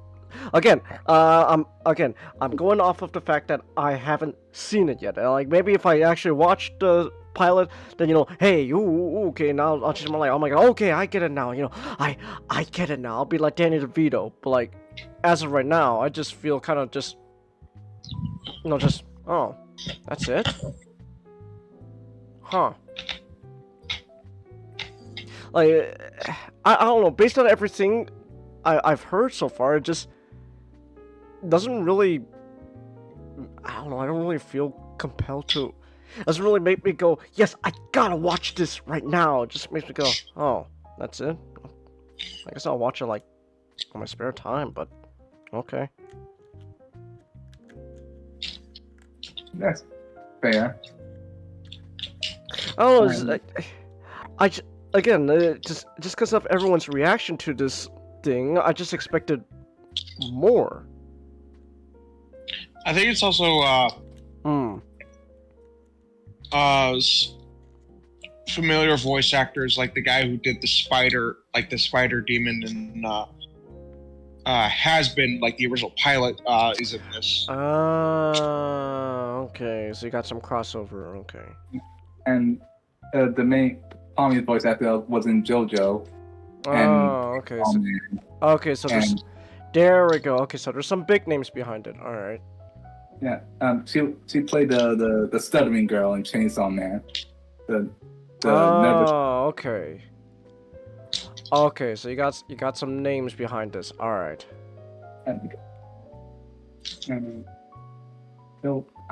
Wow. I'm surprised. Honestly, I'm surprised. Yeah. You said, thinking of, they should, instead of making FTL engines, they should make FTA engines. Okay. Faster than artists. Huh. I was making a joke that artists are faster than the speed of light. Nah. Don't ever let anyone tell you that. That's. All right. I still feel really kind of just let down. I think also it's a bit of like when you hear people hype it up so much, keep gassing and gassing. Yeah. But I just kind of want to know like why people were gassing it up so much. Like why were they like, oh my gosh! Like why is everyone talking about it? I don't know. Yeah, I hope there's more. I just hope we see more episodes soon. Okay. All right. Well, I mean, yeah, that'd be nice, but like, I'm just kind of. I'm repeating myself, but I just kind of feel a little, I don't know, disappointed the reasoning why people like this. It's just, oh, that's it. Well, thing is, you have to know, everyone's just looking for the next big thing, the next big 5-minute thing. And so, like, things just become popular because it's new. Yeah, I was gonna say something. I want to show if I'm gonna say recency bias, but I want to show if I'm gonna use the term correctly. Okay. All right. Chenga stopped working? Nah, that's not it, Chelsea. Don't worry about me. I just. James, why you're not working? Did you get laid off? No, it's because I'm on strike. Like not. I'm on strike so that way I could get better pay. Okay. But the quality of my work once I get paid more will be exactly the same. Shit. Okay, we'll give you 2 times the pay. All right, then I'll work even less then. Okay, you got hard bargain 5 times the pay. Ooh, let's go. Now you won't even show up. And since we're paying you nothing, that's exactly nothing. I'll work to do hell, 5 times the pay to do absolutely nothing? And hell yeah, let's go. Let's go. Alright. Thank you, Ray. Yeah. I don't know, I just feel really disappointed. Because I really felt like, oh, is there more? But then, nah. Again, maybe I have to watch this to, you know, to figure out myself. But so far, it's just... Oh, you doxed me. You said my real name. What was that? Oh, no, I said, you said my real name. I did? Wait. Or is this a joke? Joke. Okay. Alright. Wait, hold on, real quick. What is? Also, actually, real quick. Actually, now that I never asked, is this like an adult animation going on? Yes. There we go. Well, no, no, it isn't. Because it really not really. Okay, because if it was like an adult animation, then like okay, there we go. Because like it's like people trying to make like the next like Hazbin Hotel or something. There's a specific reason why I say it's not. Okay. Oh, you've watched it. Yeah. Okay, what did you actually think then? It was alright. It was just alright? That's it? It was nice. It was alright. I see the potential. You see potential? Okay. Alright then. You watched it too, Chelsea? Alright, I guess everyone watched it but me. That's alright. Oh, I didn't even know. I didn't even know about it because it just popped up in my YouTube feed one day. It was just all over Twitter. I never really got a chance to actually check it out, so. I haven't heard of whatever the hell this thing is. I'm just now hearing about it right now. Yeah. You loved it, Chelsea? Well, I'm glad you loved it, Chelsea. Also, all I know is the creator made sure all the characters were of age. Okay. She knew what the art would be made, so. Okay. I saw that tweet. The Glitch Studio, the guy who runs the Glitch Studio account said, "What have you done?" What have you done? Like what? To fan art? Oh my gosh! What have you done? You blew her thighs out of proportion. It's too big now. Oh my goodness. The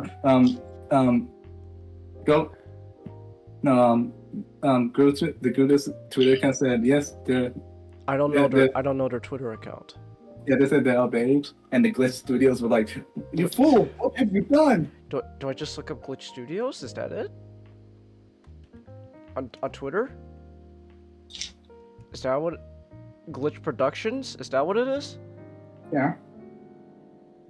Okay, let me see. Okay, now that's a hashtag. What's their actual account? I'm guessing this is it. No? And you know what? Who cares? I don't know. I'm gonna be honest. I'm not that interested at the moment. So just just nothing has like sold me to go like watch this now. Like, oh, I need to go watch this. Oh. Tech illiteracy is giving him advantages today. I'm not tech illiterate.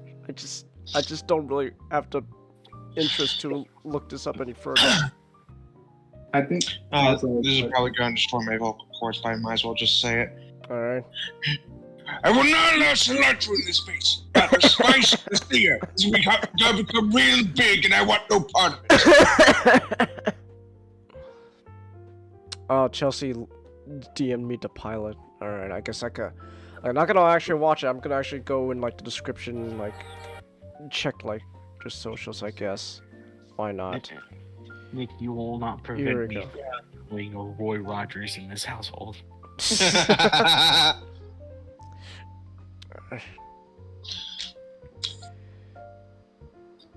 Okay, so oh my gosh, there's like already like so much merch for it and stuff already. Damn. All right, I guess this just blew up. I mean, they knew what they were doing. All right, that's cool. It was like. Okay, so it looks like. Okay, so it looks like they already had a following beforehand. So like. Yeah. And then they have other shows. Ah, okay. All right then. Okay. Yeah, I guess I'll check it out later then. I'll just not immediately. All right. Well, in that case then, I guess then, any last thoughts on Digital Circus Comet?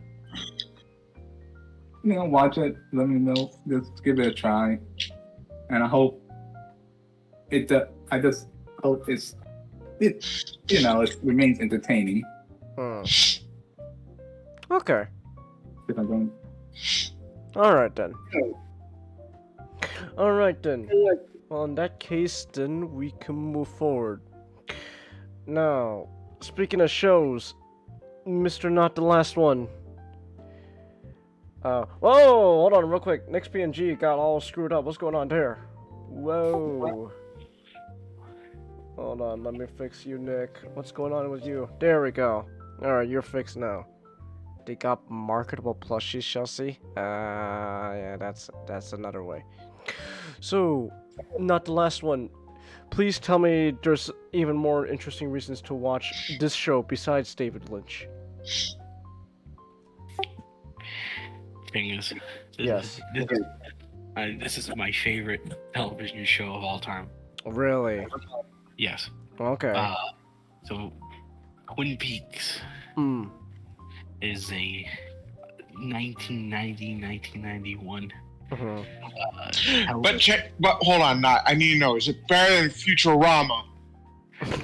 Well, like Futurama and Twin Peaks are like far from each other.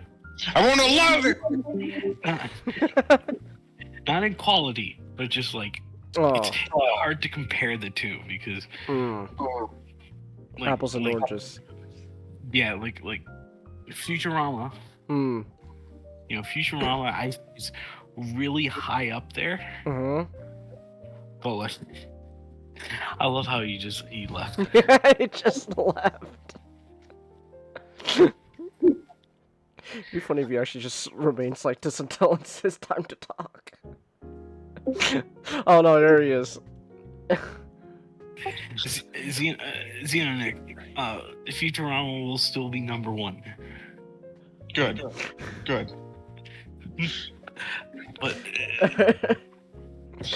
But what makes Twin Peaks so good? So it is a television show developed by Mark Frost and David Lynch. It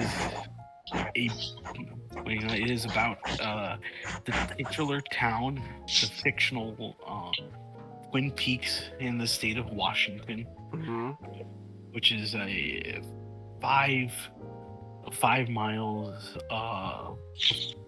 before the Canadian border and 10 miles from the state line. It's a very quiet, sleepy town. It is a town quite literally engulfed by its trees.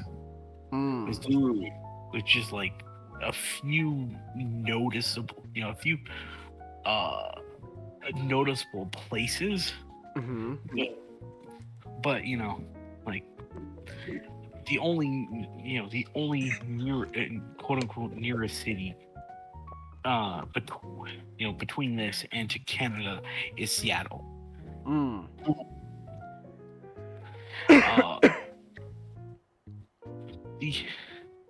The town of Twin Peaks has gone through a bit of a darkness. the body of 17-year-old high school student Laura Palmer was found. And thus the Japanese memorialized her for years. All right. They have an actual grave for her. Wait, really? Yeah. Wait, why is Twin Peaks popular in Japan? Yeah, Twin Peaks. Genghis. Twin Peaks. Is so popular in Japan. There are a ton of things you probably watch that was inspired by Twin Peaks. Really? Yes. Oh. It's popular in Japan. Apparently, I didn't know that. Where's King of the Hill now? Twin Peaks. Man. Okay. Like, are we talking from like not just anime, but like games too? Yeah, anime, games, movies. Wow. I didn't realize Twin Peaks had such a huge international audience. Like Twin Peaks. Mm-hmm. Yeah, Twin Peaks was not only popular domestic, but just overseas as well. Wow. Like this show had was a phenomenon for its time. Like when the series was first shown in Japan, it's actually kind of funny too, because the series was not shown on cable. It was shown on premium channels. Really? So you would have to have paid to get the channel, but nonetheless, it still managed to eke out popularity and a huge popularity in Japan, and then of course you get people just holding mock funerals for Laura. Alright. Which is years before people will hold mock funerals for Walter White.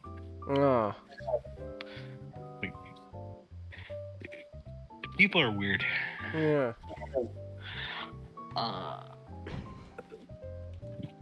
So Laura Palmer's been killed, and this sets the entire town off, because everyone knew Laura. She wasn't just like a high schooler, a local teenager, or the homecoming queen. She was also just like a fixture in the town. She ran Meals on Wheels.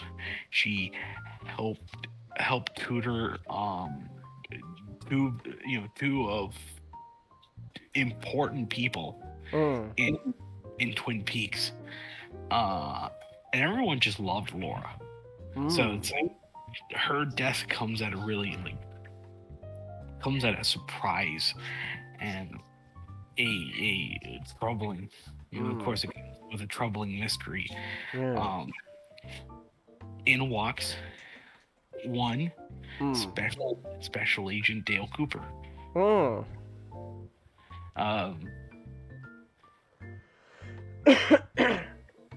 A very eccentric man who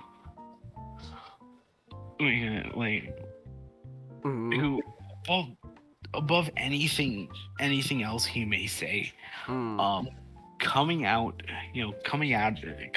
to Twin Peaks seems like a dream for him, because he loves the environment. He loves he loves the trees.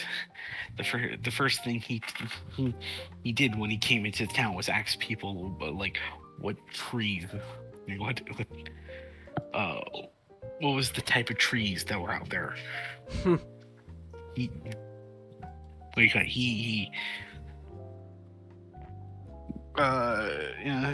Cooper, very eccentric. Like he has a love of coffee, but only if it's black. Blacker, blacker than midnight on the moonless night. All right. And he has a hankering for a nice pie. Scary is his favorite habit.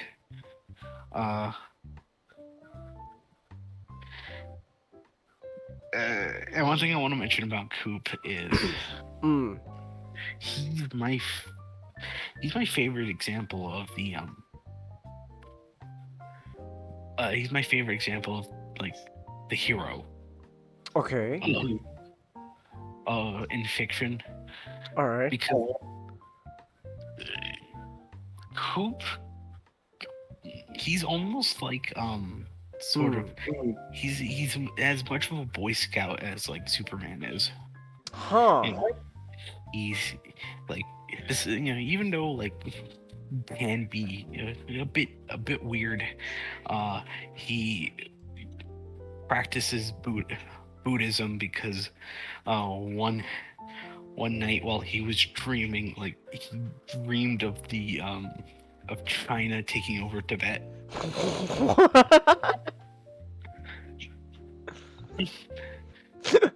Okay. And so like ever since that dream, he has become a devoted follower of Tibet. Really? Wow. Okay.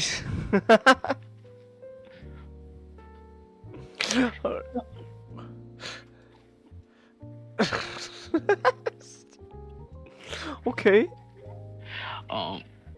He like outside of that. Oh. Hey, Master, your internet's back. Hey, Master. It's still crap, but I'm just gonna hang out for a few minutes before I'm gonna go to sleep. Oh, okay. Okay, like. Cooper is he's always got a smile on his face. He's always got a ear to lend out to people who needs help. Like one of his colleagues just says that he has white knight syndrome. White knight syndrome. And anyone in trouble, even a woman, he will stop at nothing to save them. Even a woman. Even a woman. A woman. Wow, he'll even save woman. That's amazing.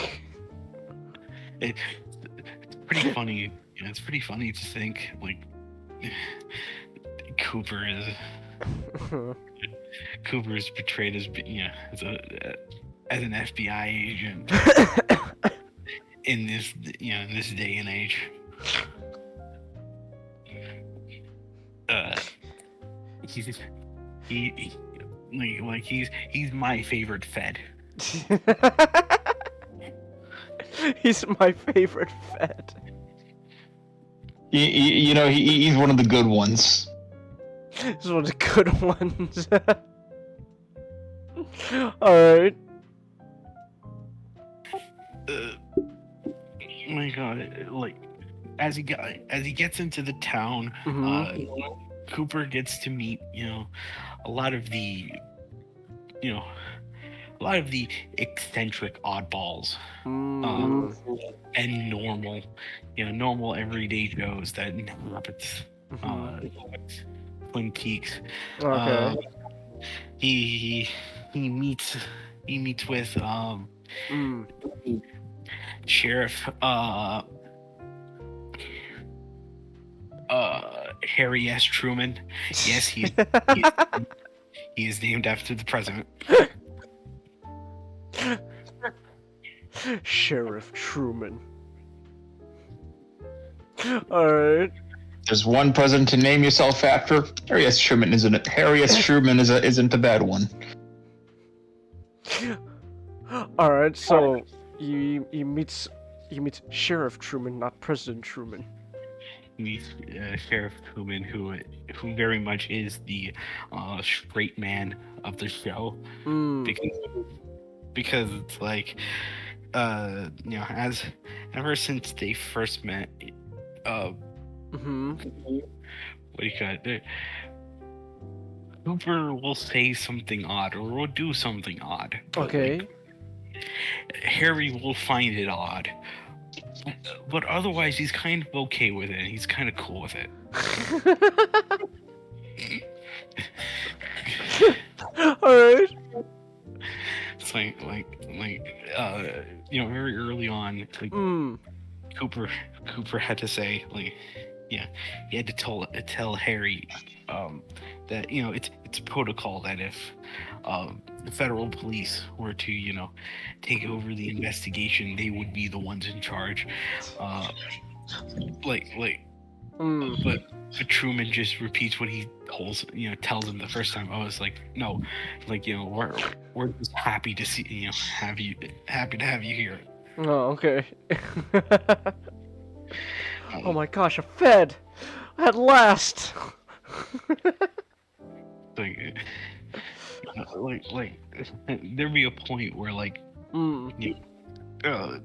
Cooper would be talking about giants and his dreams and speaking to dancing midgets, and Harry's got a face that's slightly concerned, but he goes along with it anyway because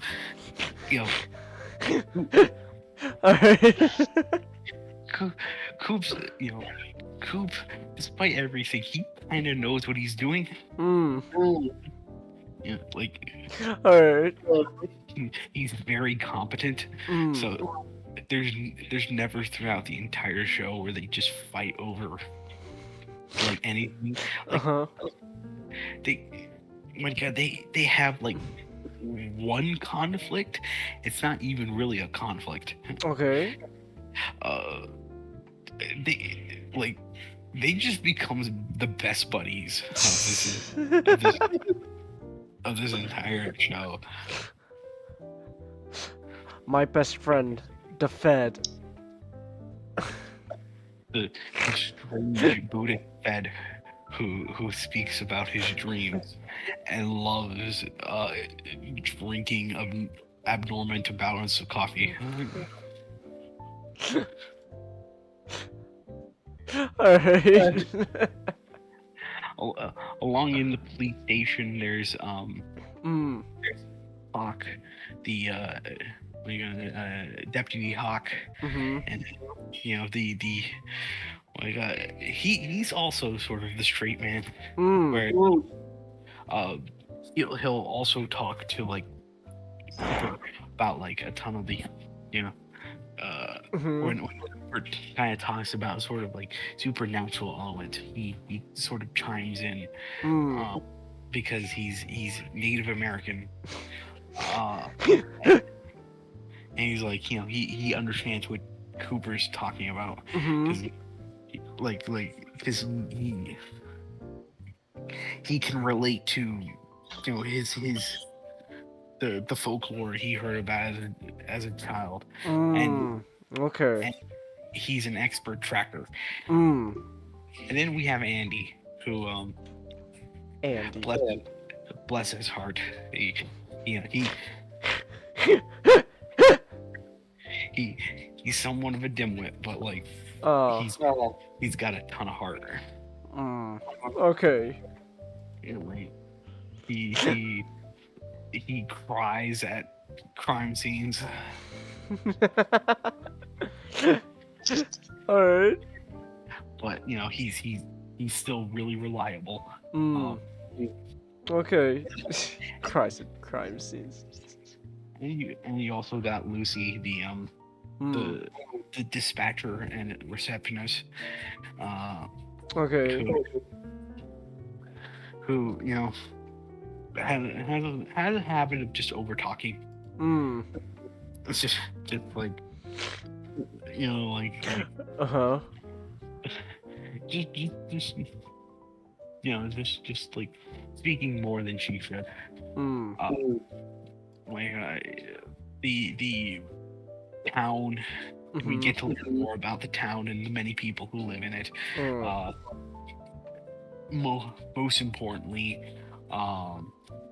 Laura's parents, Leland and Sarah Palmer. Her friends, Donna Haywood. James Hurley and her quote-unquote boyfriend, Bobby Briggs. Okay. Quote-unquote boyfriend. Because their relationship might not be for real. Oh, okay.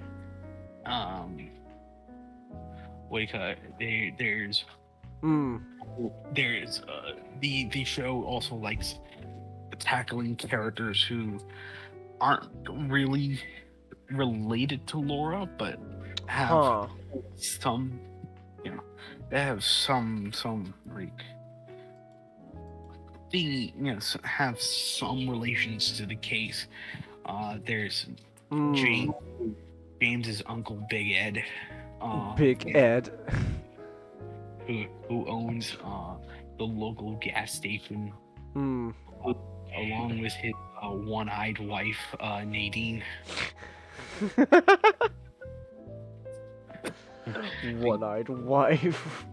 Because he shot out her other. He shot out one of her eyes.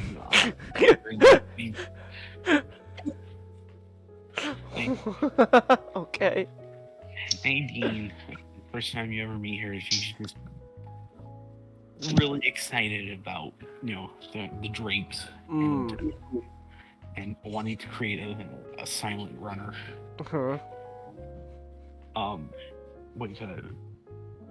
There's a diner in Twin Peaks called the Double R. The Double R. That is run by Norma.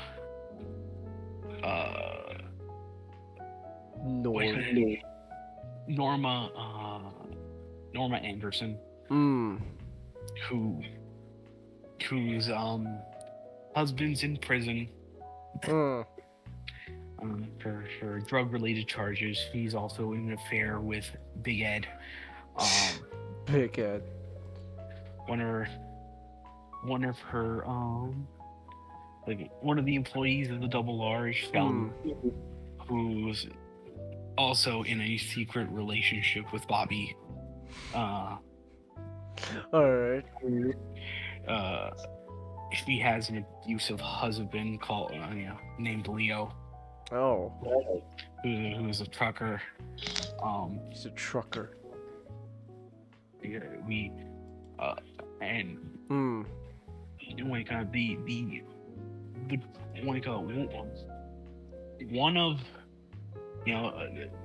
other major location in Twin Peaks is the Great Hotel, the Great Northern, run by Benjamin Horn. No, the Swedes are leaving. What? What are you talking about? Wait, what? What? Okay. Oh my god. I have seen. I have seen Fire Walk with Me.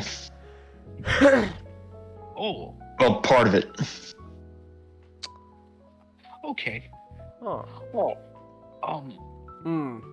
What is that? Benjamin is Benjamin Horn owns and runs it with his family. he's always in like kind of in conflict with his bit of his rebellious daughter Audrey Horne. All right.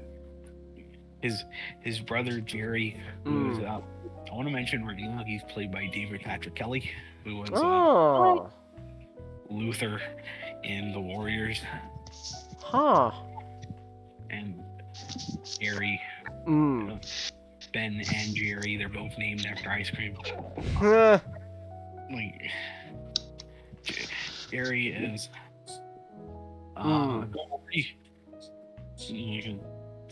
pretty the kind of the laid back, while Ben, a tycoon type. He's got a lot of scheming and planning to do. And his one of his schemes revolves around the last important part of Twin Peaks, the Packard Sawmill, which is owned by the late wife of Andrew Packard, Josie Packard, a Hong Kong native who raided to the States after Andrew after Andrew found was looking for a wife. She's supported by Andrew's sister Catherine Martell, who's scheming to undermine her and take the mill from under her. And just like the Swedes, I too have to leave. It's getting late. All right. Have a good night, Domestic. You guys have a good night. Have a good night. Have a good night. Just like the Swedes. Just like the Swedes. The Swedes are leaving. All right.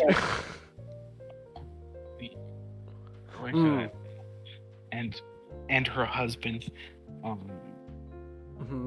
Pete Martell, played by Jack Nance, the Eraserhead himself. Like this show is just filled with a ton of like David Lynch regulars. All right. Eraserhead.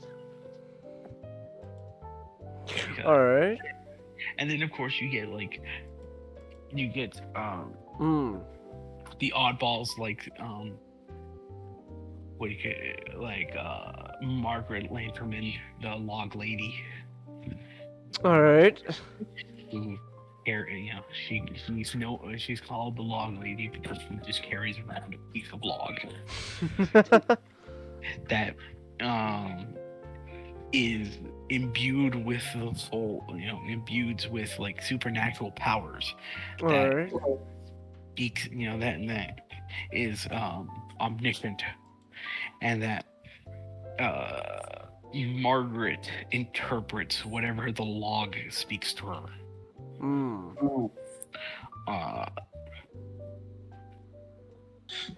So, like, as the show goes along, as they're investigating to find the killer, there's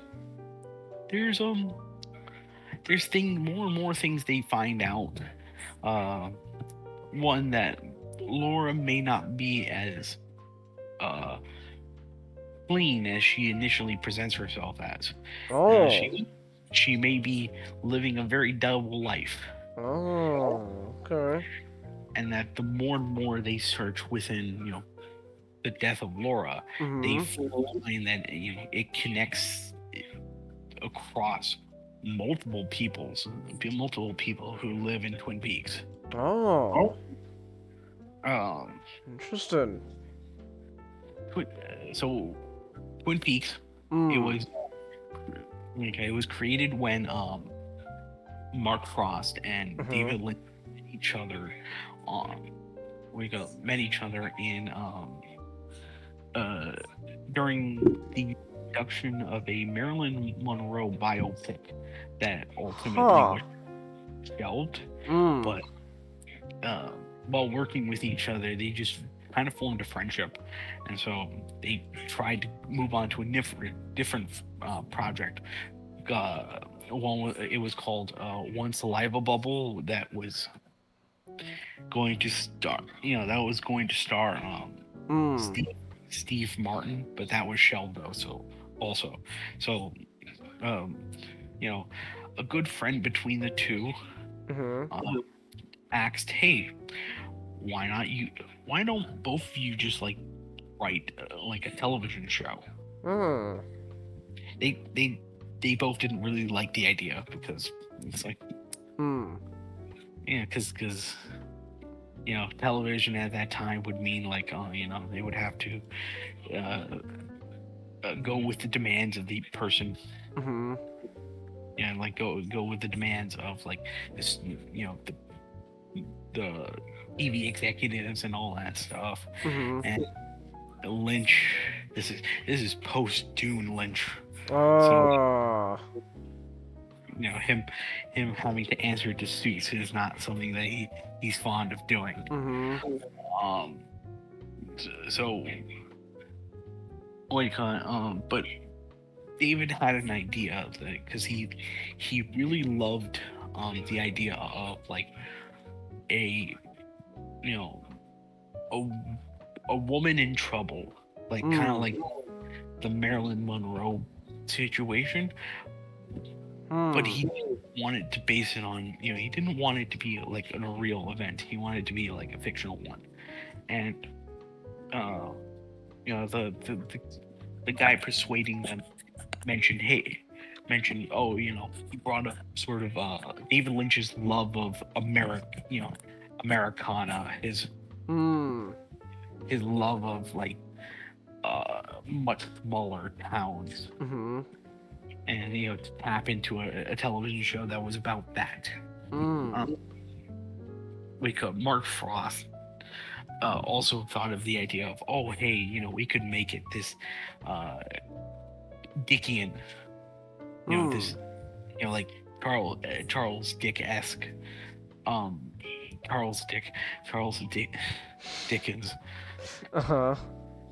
esque story about how a single event will a single event reverberates and reveals the lives of many different characters who live in this small community. And so they eventually thought, why the hell not? Let's make a television show. They they locked themselves into a hotel room and just came up with the town first before they thought of any characters.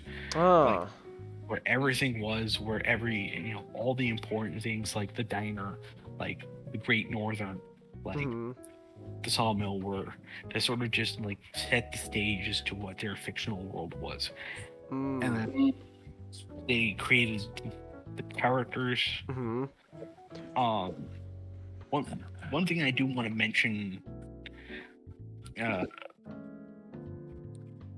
if you do hear, like, sometimes when you do hear like talks of like Twin Peaks, it is often referred to as a horror show. Okay. It's not? It is. It is. Okay. It is actually. Twin Peaks, has a ton of moments where it's just like it turns into just like this, a very like horror display where it just like goes down the scary route. But okay. It's one thing I do want to, it's one thing I always mention to people who go in watching Twin Peaks, to have one thing and that's just like where Twin Peaks sort of came in during television, TV at the time. Twin Peaks came in during a period, where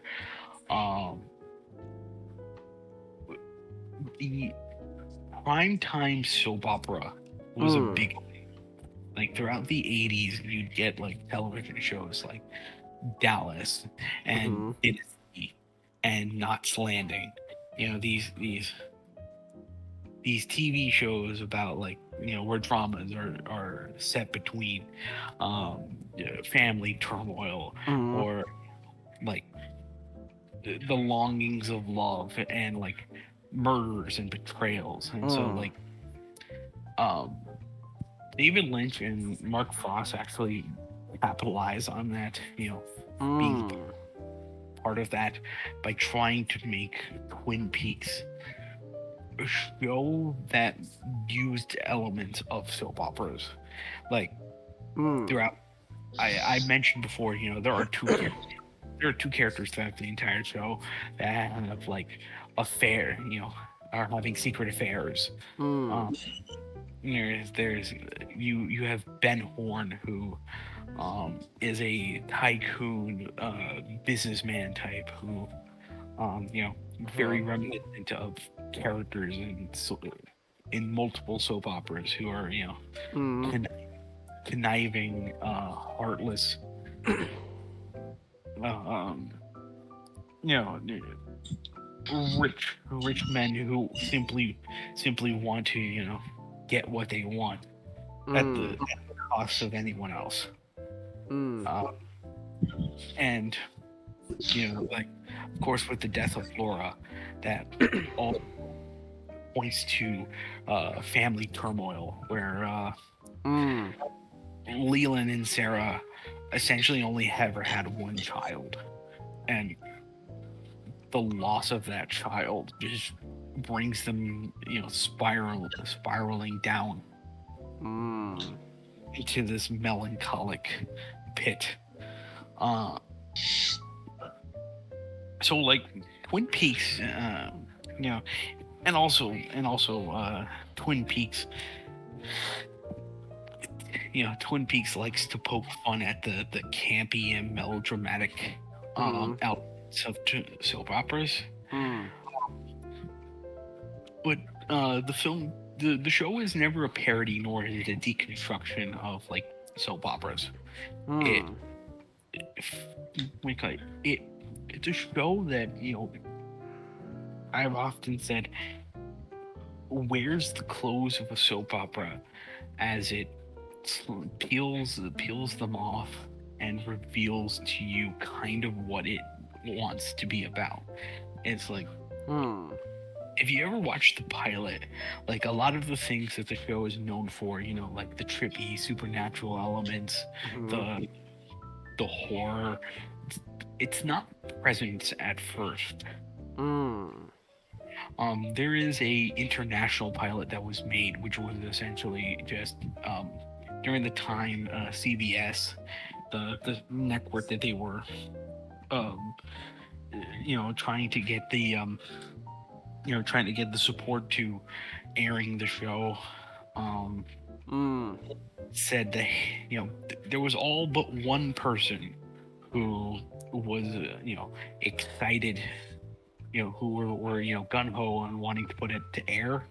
Fun fact, that one person was Bob Iger.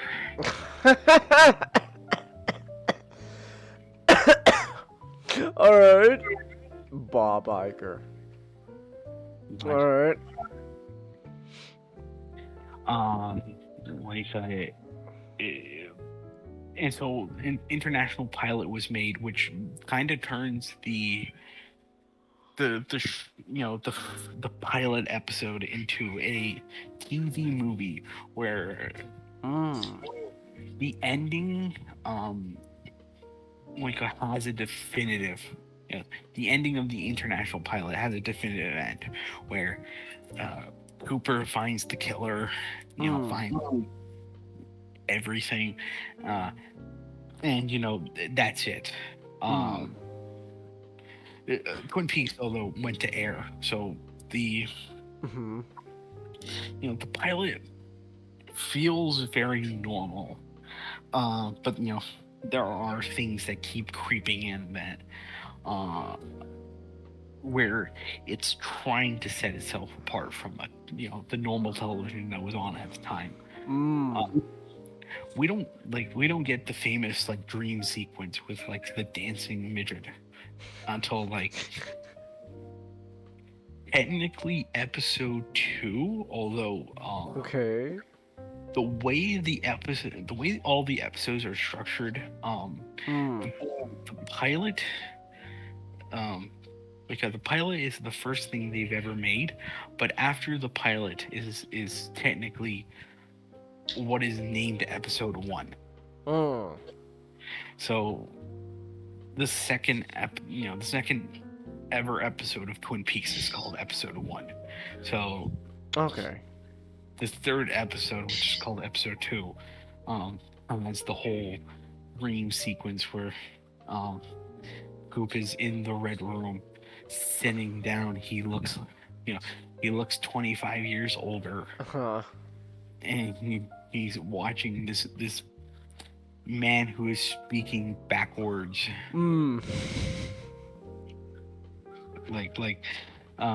He speaks backwards, but in the post they resume the thing. They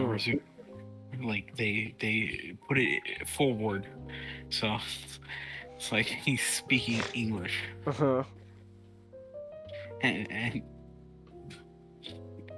And all that shenanigans happen. So it's like that's something to keep note when watching Twin Peaks, is that it doesn't initially start out as horror right away. And like there's a lot of there's kind of an interesting sort of perception that Twin Peaks has.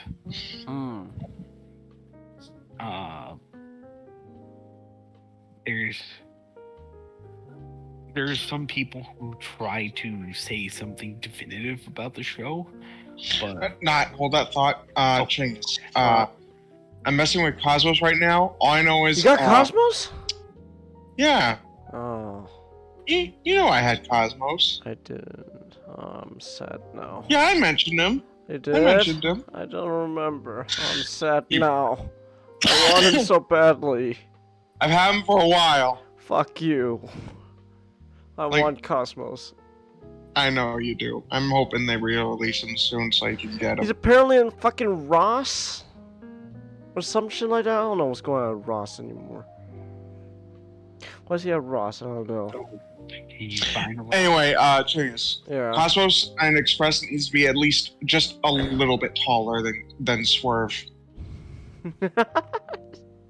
That's all you wanted to tell me? Yeah. Also, I don't know if I should actually, I think we're gonna have to move my topic to next week just because my throat is killing me. Ah, okay. Yeah. Alright then. I guess this will be So, our last topic then. Yeah, I don't think I can Alright then. talk for a long period of time. Glad to hear that, Nick. What'd you say, Coven? I'm so sorry to hear that. Thanks. We're all sick together. We're all sick together. We're all getting sick. Let's go. I gotta head off to bed. Have a good night, Comet. Yeah. Let's all get sick together. We're the three amigos. Yeah, three amigos, all getting sick. So, like, there are videos about how, like, oh, this is what Twin Peaks is about, and all of that stuff. In general, like, David Lynch doesn't like talking about his work because he appreciates when people like it. He's always tries, to make his work, to the greater quality that he could. But David Lynch doesn't want to say anything definitive about any of his works, including Twin Peaks. So every time if you ever say, hey, this is what I believe, Eraserhead or Blue Velvet or yada yada yada is about, he would say you're wrong. Not because you're actually wrong, but because he doesn't want to say what anything is definitively about, because it ruins just people's engagement with a product if you simply just label what that thing is about. Say, this is about police cruelty, or this is about LGBT issues. He'll just say, "You're wrong." You're wrong. Okay. And if you say what definitively anything is about, it runs the risk of people not talking about it anymore, because people will just be like, okay, now I know everything about it, so that means I won't have to think about what else the show could be. And David Lynch doesn't like that, because the one thing that that is great about the show, above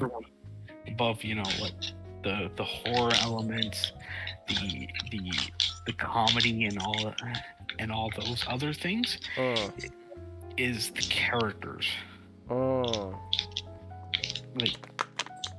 David Lynch, out of anything he's ever made, I think he loves Twin Peaks the most.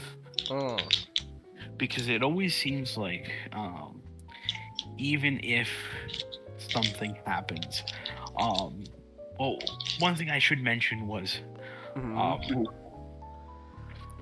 so season 1 was a success. It was ratings goal, which was funny considering that only one person thought this was going to be a viable show. I can't believe it was Bob Iger. Bob Iger. Wow. The man running into a hole is helped Twin Peaks. Helped air one of the greatest and my favorite shows. Good job. Good job, Bob. You did something good.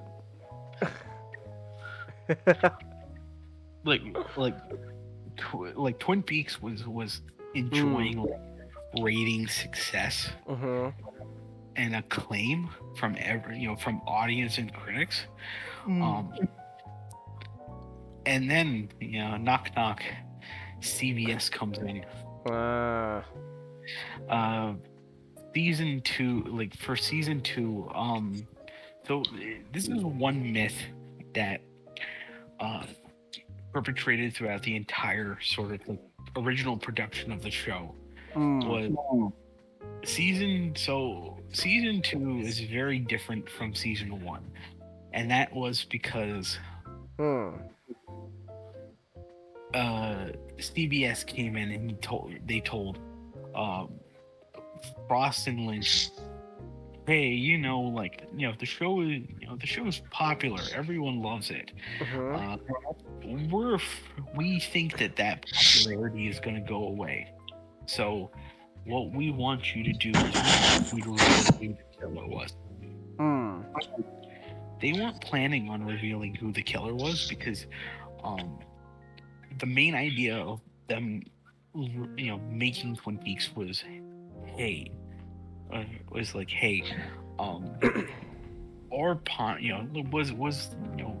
Laura Palmer's murder, but Laura Palmer's murder was going to be a mystery that was always always there, as sort of other things get brought up that could could be another lead into the mystery, but most importantly, it just explored like how these characters are dealing with the aftermath, how these characters are, you know, how their lives are being displayed right in front of them. And so now CBS is forcing them to, you know, reveal who the killer was. And it wasn't that they didn't have, you know, they didn't know who the killer, you know, they didn't have a plan of Who the killer was. of what the killer was, because the international pilot, like Lynch used the original plan of revealing, you know, Bob, and all that, but they really wanted to, you know, stretch it out as much as they can, but CBS demanded it, so they revealed the killer. I'm not gonna say it, even though it's been like 25 years, and some people probably know who done it. Okay. I won't say it right now because you know, you want us to check it out? Yeah. All right. Yeah, fair enough. I want to watch it with you guys, and also because it is controversial and also very, very sad. Sad. So, yeah, like Twin Peaks is a series where it can be scary, it can be funny, it can just be like heartbreaking at the same time. It is the triple threat of television. Reminds me of another series. All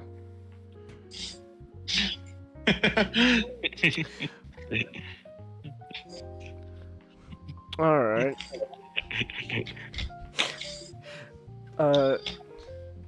So they revealed who killed Laura.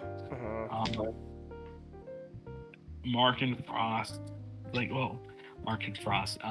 Frost and Lynch, they sort of just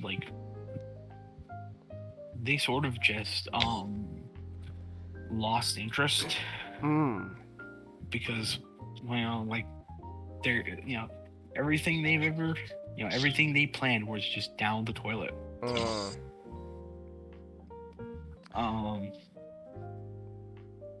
And so season 2, like, for a long time, people have said, like, oh, season 2 is just terrible. I don't agree. There's a point in season 2 where things just go off the rails, and like, you know, the quality does, like, lesser.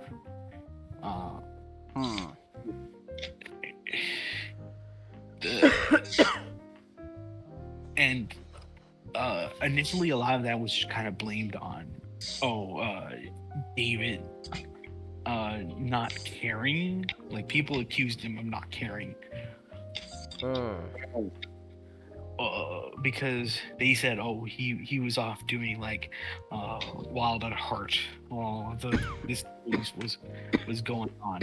But are you okay there, Chinggis? I'm dying, actually. Oh, my throat's dry. Get some water, man. Yeah.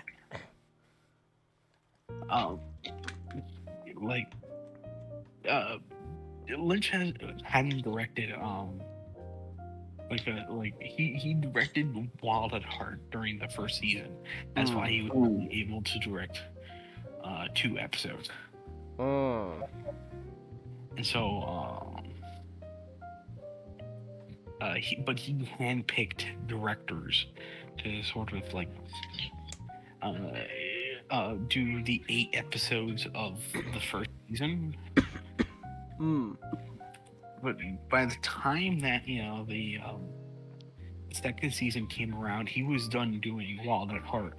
He was planning on you know, like, just focusing on Twin Peaks full time until you know, he was told to reveal the killer, and at that point he just kind of felt betrayed.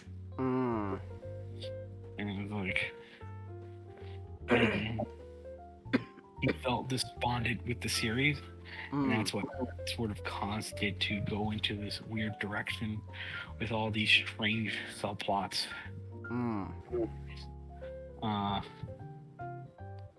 Like David Lynch's episodes in season 2 are always the highlight. Always, they're always the best because he knows how to focus everything. To be their best. So season 2 not the best as season 1, but it has a ton of things, and when it's really good, it's really good. I wouldn't say there are bad moments. I do say that there are moments where like after Mark Frost and David Lynch kind of just lost lost their interest. The show was just going on this weird direction. I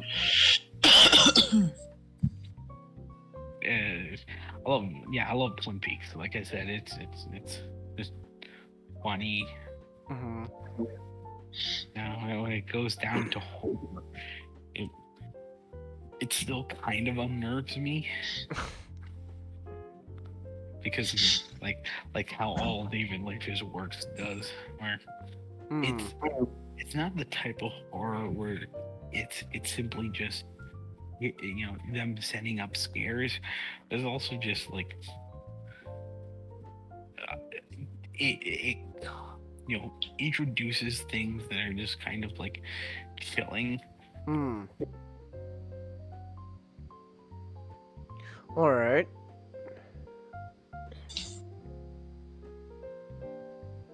And unnerving. And also, it could be it could be a genuinely emotional show at times.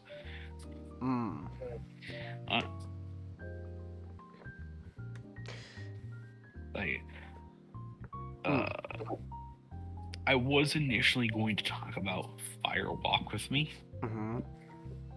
because it is kind of a prequel to the show, but also because this is David Lynch we're talking about, it's also a sequel. Did you leave a plate of black coffee out for me? No. In the future, please leave a plate of black coffee out for me. Also in the past. Firewalk explains what happened during the first victim that was killed before Laura, Teresa Banks, and also just like Laura's last days, alive. That also explains what happened to like Cooper, because something, in the latter part of season 2, he just left? He didn't left. Let's just say he's trapped somewhere. And season 2 had like had a cliffhanger that Fire Walk with Me, the movie, expanded upon, but we never really got more until the 3rd season, which is referred to as The Return. I am going to cover Fire Walk with Me and The Return on their own, because they require a lot more. I think they just need a lot more to talk about. But overall, like, Twin Peaks, just a hell of a great show. Like the season 2 is very rough, but like I said, there's still gems in there. It's yeah, it's the greatest show of all time. Nice. All right then. Not. Do you know who Metal Hawk is in Transformers? Yes, I think I do. The leader of the Autobot Pretenders in Victory. Oh, I know what you're going Or Master Force. Or Master Force. Yeah.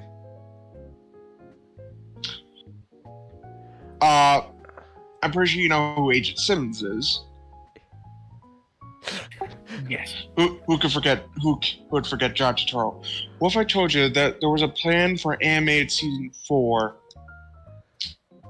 where Agent Simmons was gonna appear, but he was a pretender shell for Metal Hawk. That sounds really cool. Yeah. And what if I told you it was Twin Peaks style?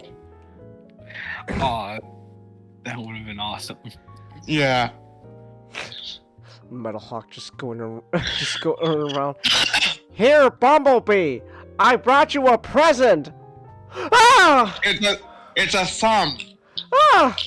Don't look away. Let the fear wash over you. Why would you show me this? I don't understand. That's the point. Also, did you remember to leave a plate of black coffee out for me? No? In the future, please remember to leave out a plate of black coffee. Also in the past.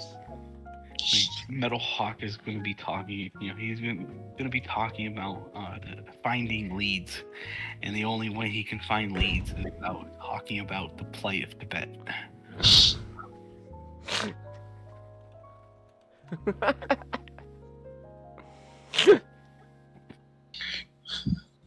Oh my, that's amazing.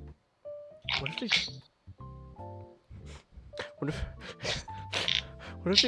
if they get David Lynch for that as well? I don't know who he would be. Whoever Metal Hawk works for. Just Metal Hawk, you're needed. Still wish we got David Lynch as Bill Cipher. That would have been amazing. Like Metal Hawk, I had the Monica Bellucci dream again. Remember, everyone, reality's an illusion. The universe is a hologram. And buy gold. Buy gold. Bye.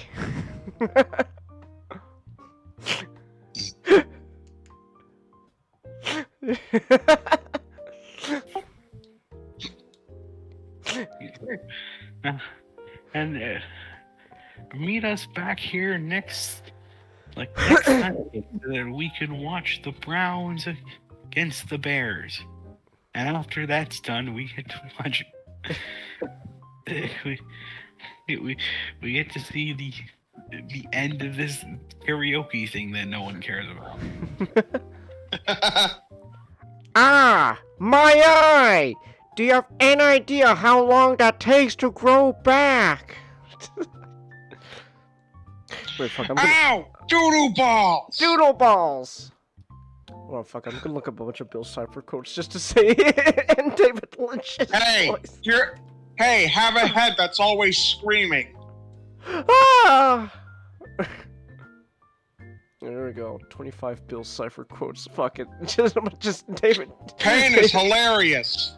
One nightmare coming up.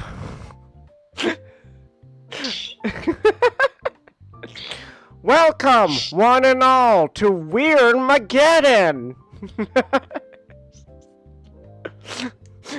Once I get my hands on you, I'll disassemble your molecules.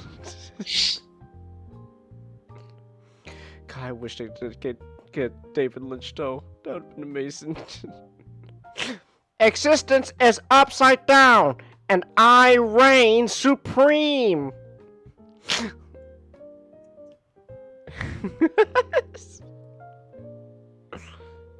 And of course, David Lynch as Bill Cipher. Buy crypto, suckers!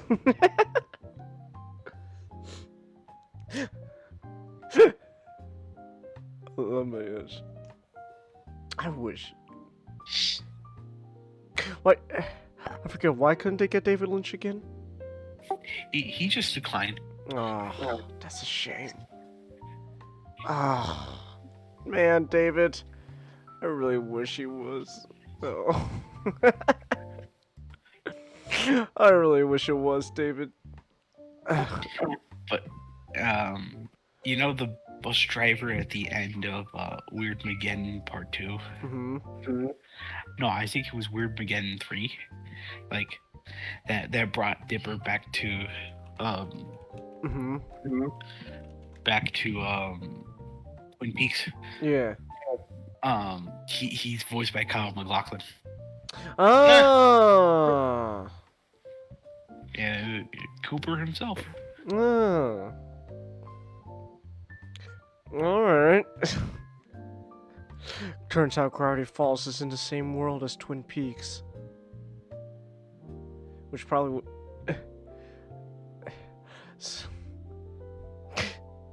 Man, if it was in the same world, that means there's a chance that someday, somehow, those kids are gonna meet David Lynch.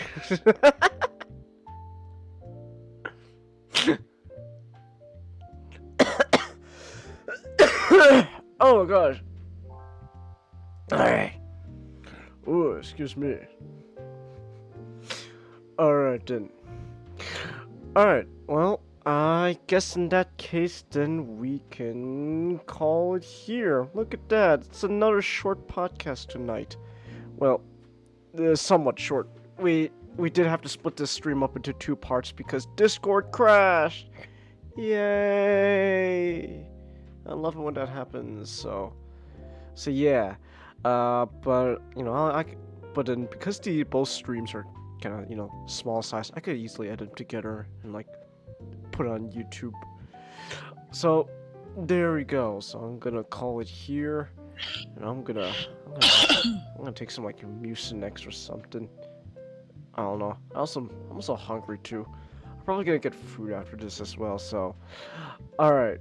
But either way, thank you everyone who came, and yeah. So until next time, which is tomorrow. Oh yeah, actually, speaking of tomorrow, Song Sunday, not canceled, but it will be pushed back to like the same time we stream tonight, 8 o'clock instead of 7:30. All right. Yeah. So yeah. So other than that, good night.